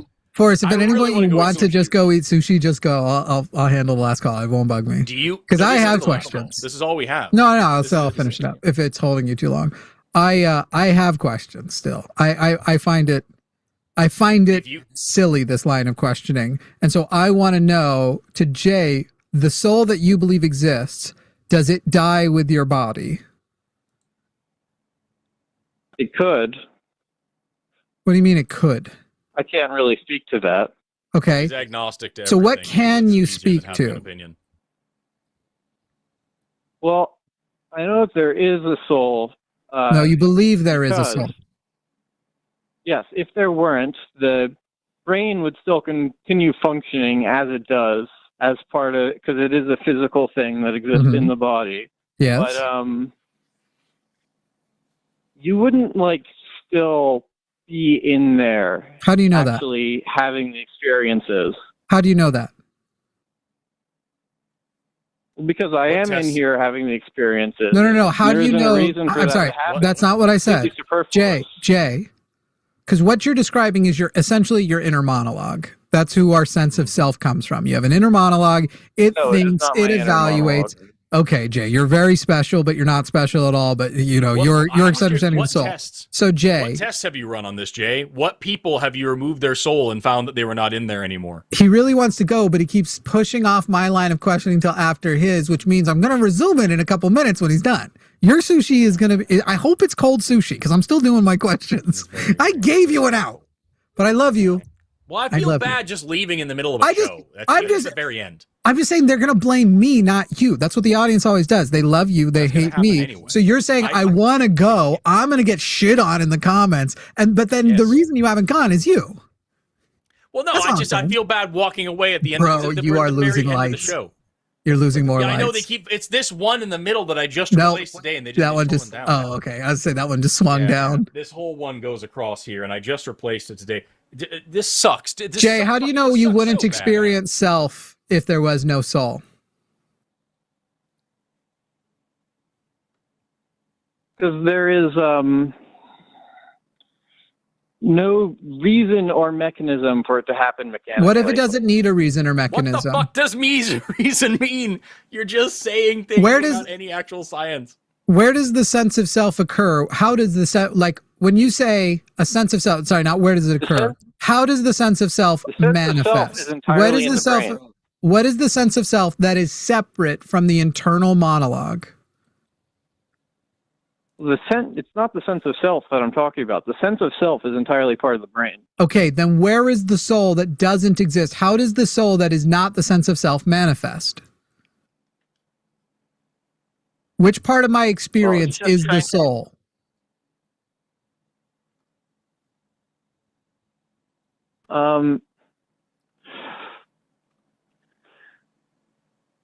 Would Forrest or Jimmy win in a fight? The chronically ill guy, we're the same height. The chronically ill guy versus, I hate bringing this up because I resent him for it. Forrest has hot arms that look capable. I'm crazier though, so I will do things he would hold back, I think, in a lot of ways, and he would think like, oh, it's funny. Yeah, that's true. We both have disadvantages. I've been in many more fights than Forrest. I'm giving you time once again, Jay, to think this through. There's no way I was raised with 4 older brothers. How could it possibly be true? Do you hear her being a beautiful lady? I'm tell her I said you should leave and go eat sushi. Yeah, this conversation is not worth missing time with my wife. Goodbye, Jay. I hope you learn how to defend the thing that you fucking believe in someday. Bye. Forrest is leaving, but I'm saying, don't worry. Okay, Jay, I am experiencing. You're saying if I'm experiencing like you, I have a soul. You don't know that I'm experiencing like you, but there's no point in us engaging this without the presupposition that we both exist and are both experiencing. It would be pointless otherwise. So let's just assume you and I are both having experience. You are saying there is a part of that experience that is the soul that does not exist unless there is a soul. So tell me where that experience is, because I suspect if you don't, you are merely using it you believe you have some sense of, and this is why I think you are basically just full of yourself. You think there's something else, and if I can't report that I know that that's there too, you think that will be confirmation that you alone exist in the universe and confirmation of your dumb solipsism. So Jay, no, I'm trying to convince you. I honestly think that you just can't understand exactly what I'm trying to say. You haven't said it. I do not want to be alone in the universe. That would be awful. And yet you haven't, I can't understand what you haven't said. Everything you say either comes back to sounding like just this sort of feeling of I exist or the inner monologue. So where in my experience, as I'm sitting here, I'm thinking there are words in my head. I'm thinking about what I might say next. I keep thinking about the fart sound that Forrest keeps saying. I can pretty much audit to you out the fullness of my experience, the sensation in my stomach and on my right knee right now. I can feel that my hips don't like that I've been sat in this chair all day. Simultaneously, I keep thinking about my girlfriend because I think she's playing guitar in the other room. What about the experience that I'm having in my current state, sat here as I am, is the soul part? Okay, well, your brain is responding to all of those stimuli and then processing them and creating all of your thoughts. I don't think thoughts are happening in the soul. It's entirely physical. I don't need more of what's not happening in the soul. I need specifically what is in the soul. Is you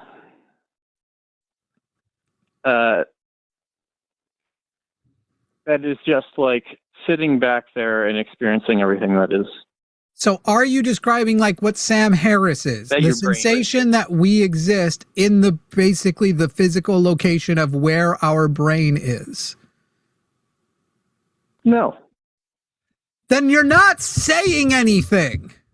The idea that I'm in here, what other choice does my brain have? If it is simultaneously processing so much stuff, if as a physical thing, things are having significance to me, I am evaluating those things, I am generating thoughts, I am generating words. What other choice would my body have but a sense that I, Jimmy, as opposed to you, Jay, are the one who currently is realizing the way his legs are crossed makes his right testicle a little bit uncomfortable? What other option do I have?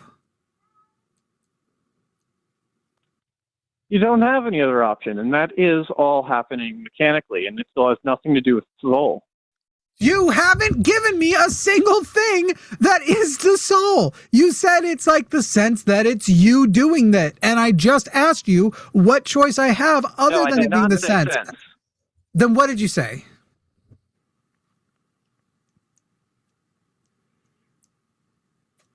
It is... Are you a troll?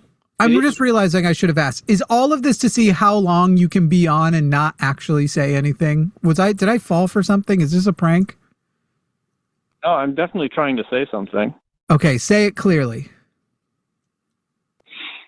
I believe that your brain, your physical brain that has all of your thoughts, which includes everything, including consciousness and internal monologue and whatever else exists sense of physically, self. And that separately sitting back and experiencing that is a soul. And I don't, because anything that I could say is sitting back experiencing is literally the expression of that inner monologue. No. Yes. Well, yeah, okay. Right. But that's still a part of the brain. Correct. Everything you're describing is a part of the brain.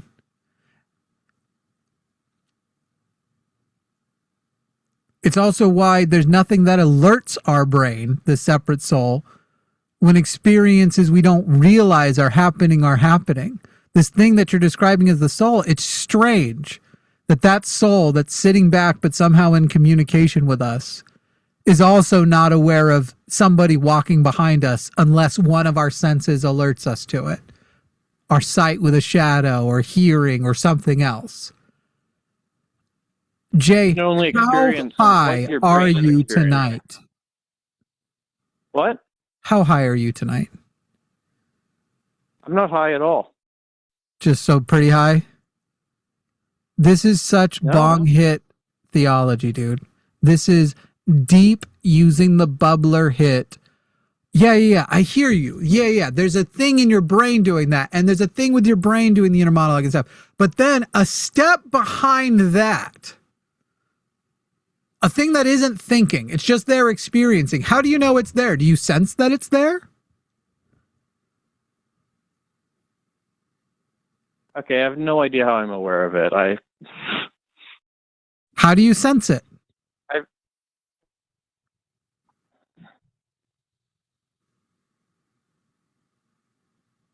With your vibes?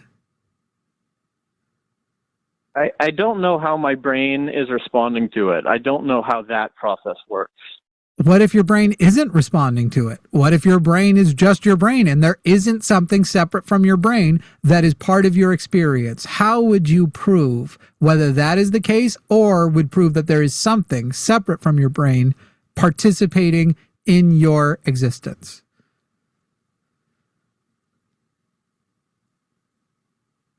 I don't think you understand what I'm trying to say. I don't think you understand what you're trying to say. Oh, I definitely understand what I'm trying to say. No, you don't. Maybe I'm not good at everything I understand, I can articulate. How many things do you have a clear understanding that you can't articulate? That is a specific skill. You can't articulate? You've been sitting here for how long and you can't articulate what you mean? How much time will you need? Days, weeks, months? I thought I did a pretty good job, but you're clearly not getting it.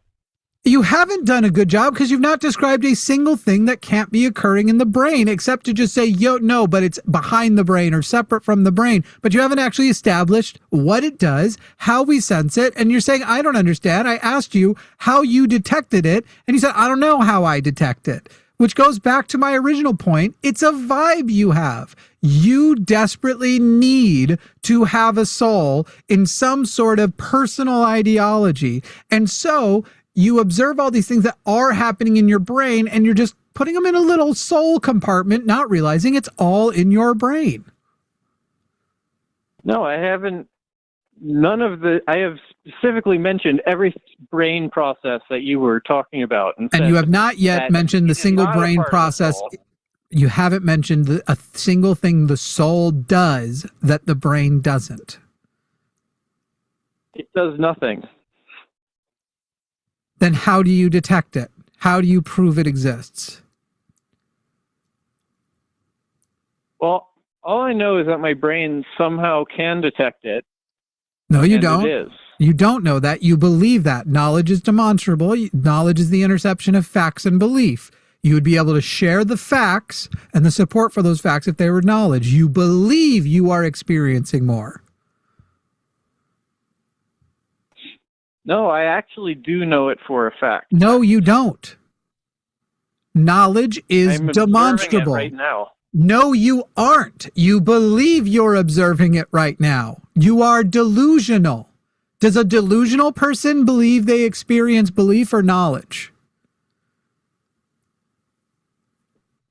They believe they're experiencing knowledge. So if you're delusional, how do you know that you're actually experiencing it? How do you know it's knowledge and not belief, considering I've already pointed out that if it was knowledge, the interception of facts and belief, you would be able to demonstrate those facts. How can you explain in the physical world something that exists outside of it? That is... I can't. That's why I don't believe in any of it. That's why I don't believe in any of it, because I have no reason. I have no reason to believe the non-physical world, supernatural world exists. You cannot describe the non-physical world with words, because words exist in the physical world. You are delusional. And the things that you are describing are the things that the way you are talking have been described by people who are merely delusional in their religious beliefs and all the way up delusional into things like schizophrenia. I'm hoping you're more on the religious belief side. Just in case, let me just go out and say, go get a psychiatric evaluation, because if it is truly mental illness delusion, I can't do anything about it, and yelling at you is probably not helping, but maybe it'll get you to a doctor. You have shared nothing of significance. All I've asked you is, how do you know it exists and how do you prove it? And you're sitting there and you're saying, you know. But you also said that it's a matter of you know that you exist. Well, guess what? I know I exist. It's perhaps the only thing I can know, as if we get all solipsistic. And I know I don't have this knowledge that you're claiming.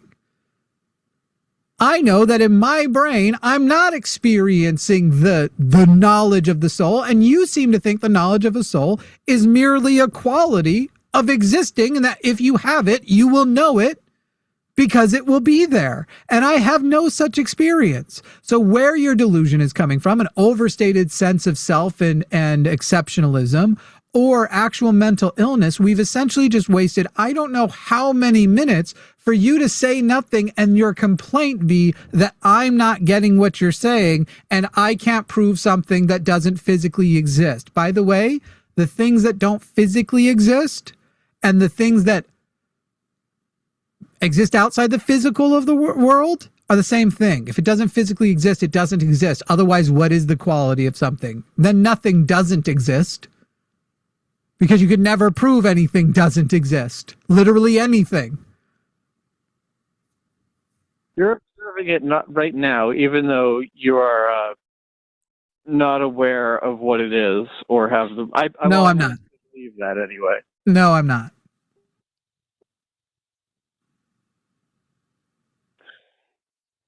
Well, I guess solipsism is true then. Fuck. That's a super dumb conclusion. No, that was a joke, by the way. I still believe that you are observing it. Right, but you say it's a joke. You say it's a joke, but it's literally what I called earlier. Because you actually do in your head think that if I am not actually, if you could prove that I'm not experiencing a soul, you would essentially go with, well, that's the solipsism then. I'm there. It's literally what I called earlier. Dude. Well, no, you have nothing here, and you've said nothing. You've made assertions of nothing, but you're positive of the nothing you believe in, and literally sat behind, I can't prove things that don't exist, though you called it physically exist.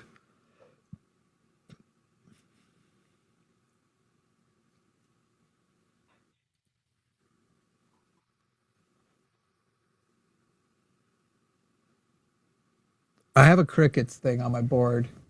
That ain't it. All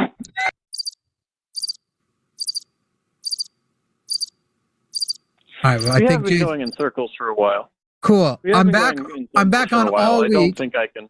And I assume I'm on with Forrest next Sunday over on Jimmy Snow in the Line, our other channel. So why don't you take the whole week with a notepad and figure out how to articulate what you're saying we, or at the very least, I don't understand. Okay. Great. Thank you, Jay. Goodbye. Thank you. Anybody live that we should be rating right now over in the shorts feed? Is Justin live? Bum, bum, bum, bum, bum, bum. I want to make sure. I do like giving it to him. Ayo! When he's live. Who's live, guys? Y'all know? Anybody know who else is up right now? Is Mezzo live? Let's see if they're... No, Mezzo's not live. Damn, I'm just sitting here, a boy trying to raid apparently another boy or a girl. I wish there was more late night atheist ladies taking the calls. we could use that. That would be good. That would be good for our community. I don't know if Justin was live today. I don't keep track of other people's personal channel schedule. Well, nobody's saying they know of anyone who's live. Joel is alive. What is Joel's channel's name? It's not Jezzo, right? Mezzo and Joel. And then Joel is, okay, Joel Reads Bible. Now, Joel Reads Bible is not live. I'd have rated him. I would have rated him so hard. I hear it. Don't worry about it. Don't worry about it. Who the fuck's live, guys? I'm sure Lux wish I would stop giving a fuck and just let Sure would. everybody go. I don't know. It just feels like such a waste of a captive audience who probably wants a little bit of guidance. But the only people I see live in my little feed over here, I am not willing to send people to. Also, it's a repeat feed anyway, so who would care? Let's see. People. Oh, yeah. Well, let's send you all to like a right-wing pod. Just kidding. Ugh, gross. Whatever, podcast is gross. All right, well, there ain't shit. So let's do the thing. Bow. There's a Forrest frozen face again. Did we update this? Did we remember to do that? No, I keep asking you for the list. God damn, my bad. I think I generated it and I must have not sent it. We'll get this updated. I'm literally like starting to work on it now. So for future shows, don't forget patreon.com/calltheline. Patreon.com/calltheline, and then all the other stuff that we prefer you do. All of it. Do it all. For real though, we could use you at patreon.com/calltheline. We have big plans, including a big new type of show that I'm going to talk to Lux about after this. It's going to be the shit, guys. It's literally the best thing I've ever come up with by a lot. If you like the line, you like Jimmy Snow on the line, you're going to be like, Jesus Christ, Jimmy still had some cooking left to do. It's going to be the fucking shit, guys. Okay, well, I knew about raids, Rachel. How dare you? Rachel, you don't watch Jimmy Snow on the line, do you? Though I don't know how to do like I just know how to set up redirect. Rachel, you need to watch Jimmy Snow on the line. As do all of you. Go over there and subscribe. It's where the political versions of these shows are happening. On and on. Oh, yeah, I have to call Javon, too. Okay. All right, bye, everybody.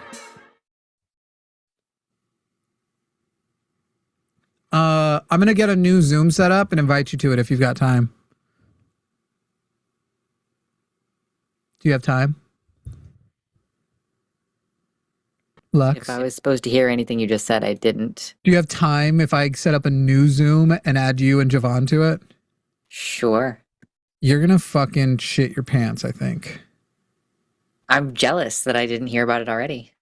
Only Forrest and Owen have seen it already. I literally spent all night building the app for it. Okay. All right. I'm going to send you a new link to it. Well, why wouldn't this one work? This one would work. No, wait. Would it? No. I mean, I'm on vMix. I wouldn't be able to like be in it. Yeah. Oh, shit. You know what I just realized? I think I'm still alive in vertical. Oh. Okay. Well, I hope I didn't see anything terrible. Okay. Bye, guys. When you have finished recording, you may hang up. Javon's asleep. Oh, okay.